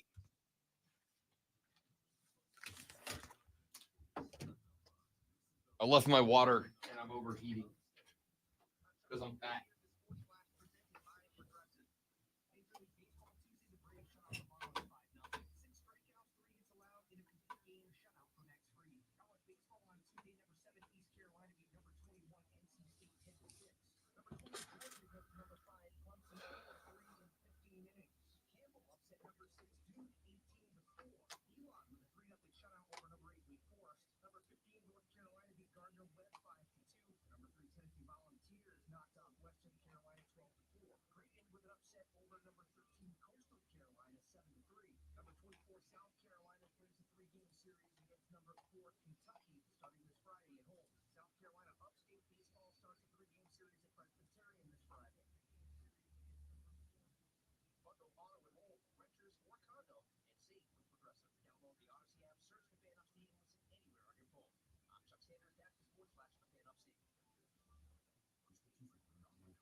Skipping 1DX or playing it by ear? Probably, because I got 4 picks. We'll see if we can sprint through them. These picks aren't super exciting, so probably don't have. There's only one that I think people really care about.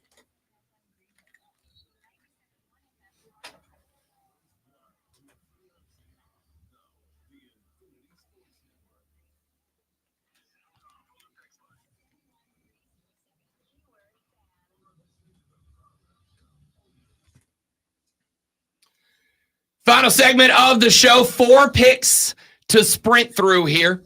Get you caught up real quick. Caleb Williams, Jaden Daniels, and Drake May go to Chicago, Washington, and New England, 1, 2, 3. Then 3 receivers. Marvin Harrison Jr., Malik Neighbors, and Rome Odunze go to Arizona, LA, and New York Giants, respectively. The Titans select Joe Alt at number 7, the offensive lineman out of Notre Dame. The defensive lineman from Texas, Byron Murphy II, goes to Atlanta. The Bears' second pick is at number 9. They go Jared Verse, the edge rusher out of Florida State. The Jets in the 10 spot select Olu Fashanu, offensive lineman out of Penn State, at 11. Minnesota takes Michael Penix Jr., the quarterback out of Washington. At the 12 spot, J.J. McCarthy, quarterback from Michigan, finally selected by the Denver Broncos. And that brings us to pick number 13. It belongs to Cody Decker's Las Vegas Raiders. And ladies and gentlemen, the pick is in. With the 13th overall selection in the 2024 Rob Brown Show mock draft, the Las Vegas Raiders select Quinyon Mitchell, the cornerback out of Toledo.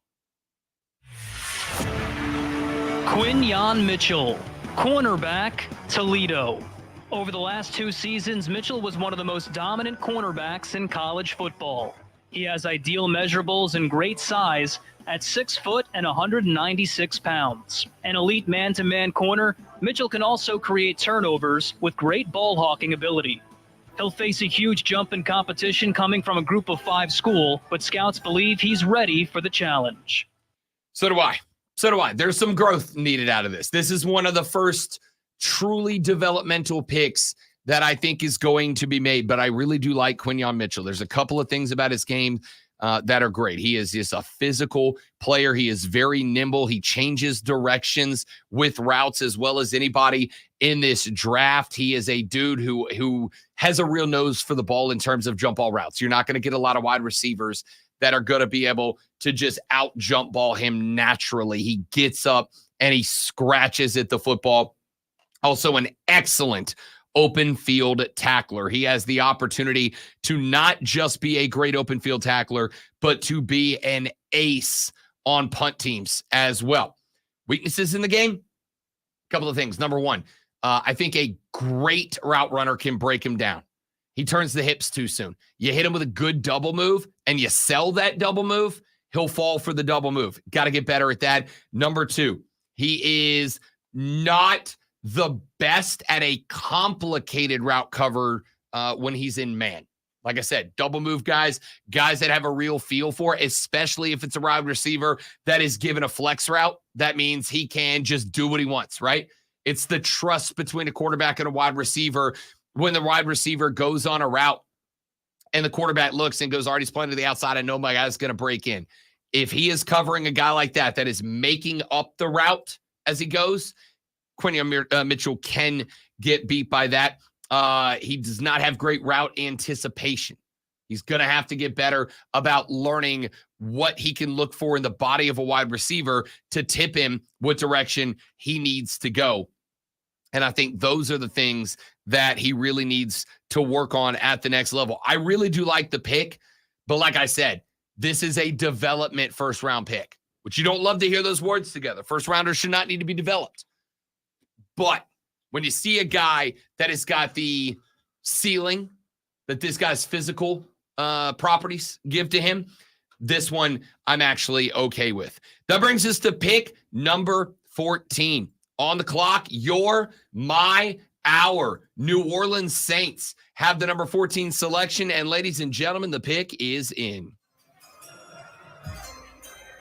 With the 14th overall selection in the 2024 Rob Brown Show mock draft, the New Orleans Saints select Taliese Fuaga, offensive tackle out of Oregon State. Taliese Fuaga, tackle, Oregon State. A 3-star recruit out of high school, Fuaga made significant strides in his time at Oregon State.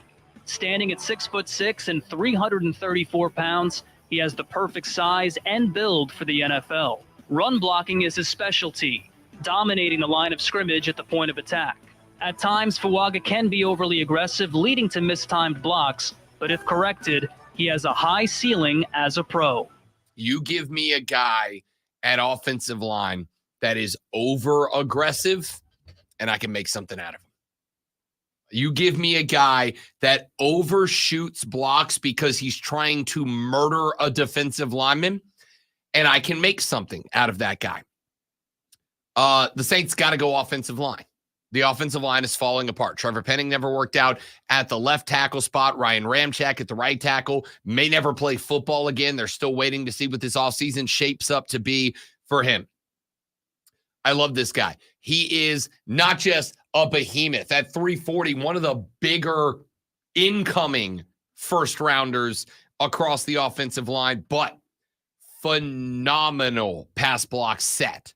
This guy, when he kicks that leg back, he just kind of glides into that spot, and it is hard to beat him. Very active hands for an offensive lineman. A lot of offensive linemen, they're going to try to get the mitts on you and then lock them in. This guy is going to respond. What that does, when a guy goes and tries to lock in on you, if you got a great defensive lineman, hit you with the swim underneath the arm, hit you with the bull rush or the swim up top or the rip move up under the arm.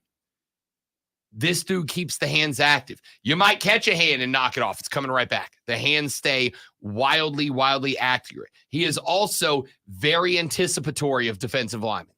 He understands the moves they're most likely to make. He anticipates them, and he flows along with them. But he is a pass rush or a pass block specialist. I'm concerned about that. On the run block, there are a few problems. Number one, he stands up off the block. Lonzo, offensive line coach. What happens to an offensive lineman in a pass block if they stand straight up off the snap?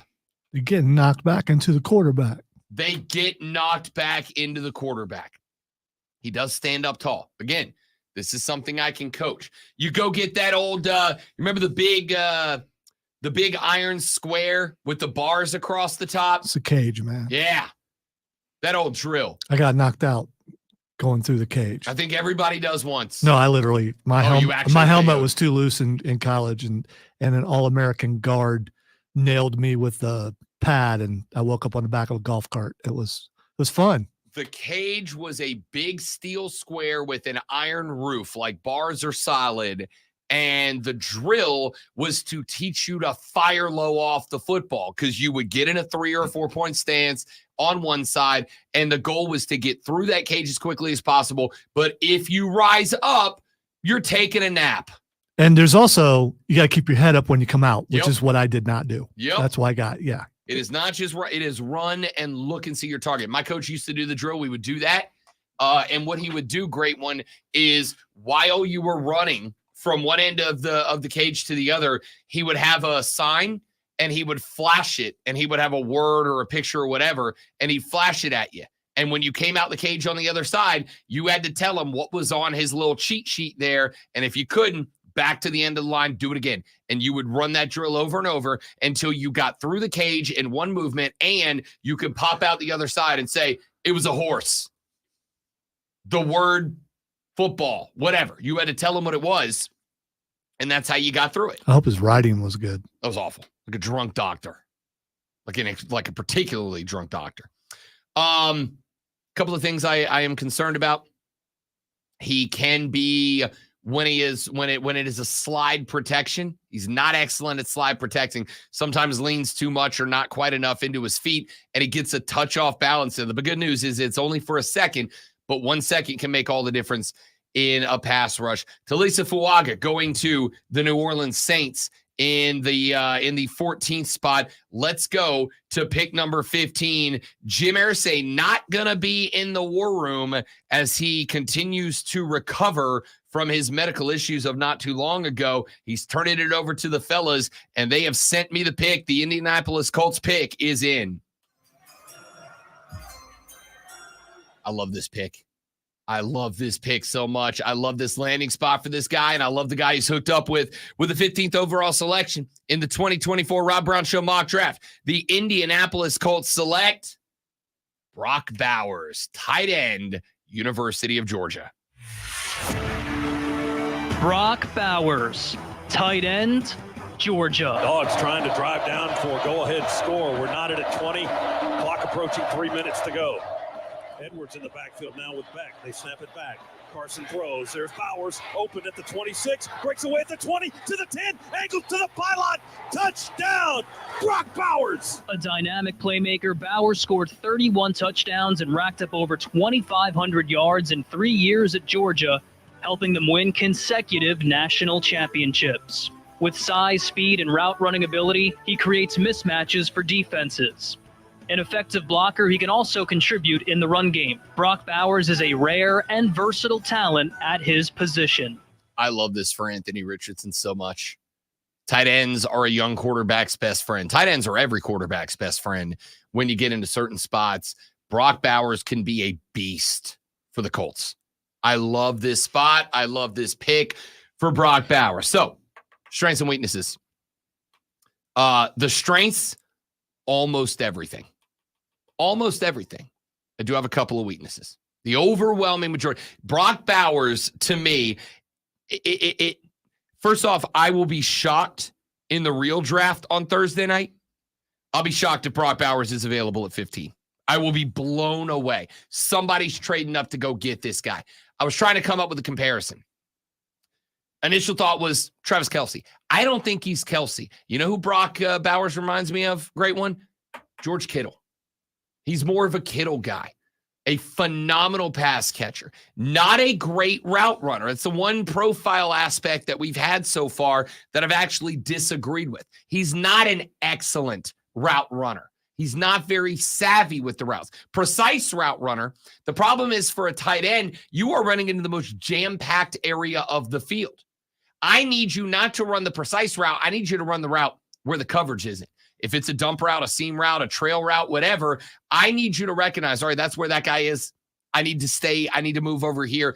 The tight end spot, when they are not designed as the primary pass catcher in a route, the tight end spot is designed to be the escape valve. It is designed to be the oh crap button. Chris Lewis, whoever that may be on the stream, says Shockey. Shockey's Mine's a great Jeremy comparison. Shockey. Great comparison. I think Shockey was a little bit more adept in the blocking game than Brock Bowers is. He is not an excellent run blocker.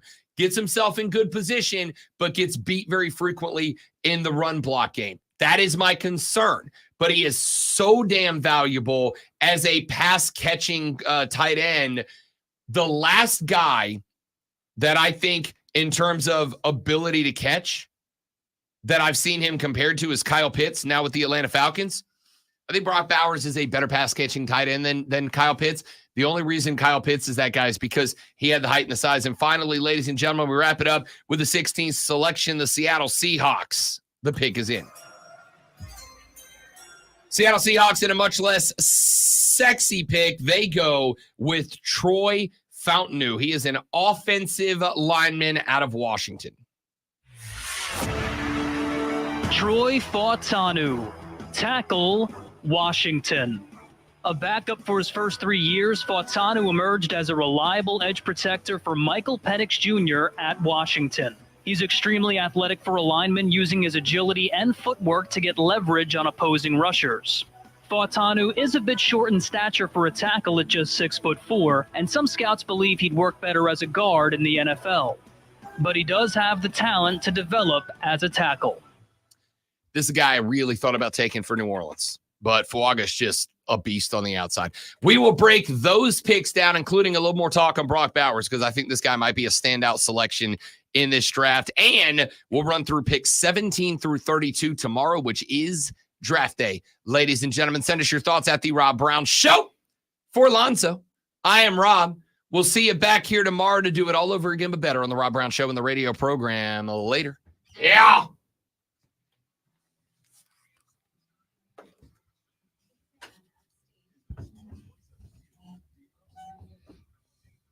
Turn stream off. Let's get out of here. Sorry, stream. Yeah. Love you guys. It is 82 degrees in this damn room. We are out. Thanks for being here. Hope you have a lovely rest of your day. If you want to talk about sports, tweet me, Facebook me, email me, literally anything that doesn't require me to be in here. Goodbye.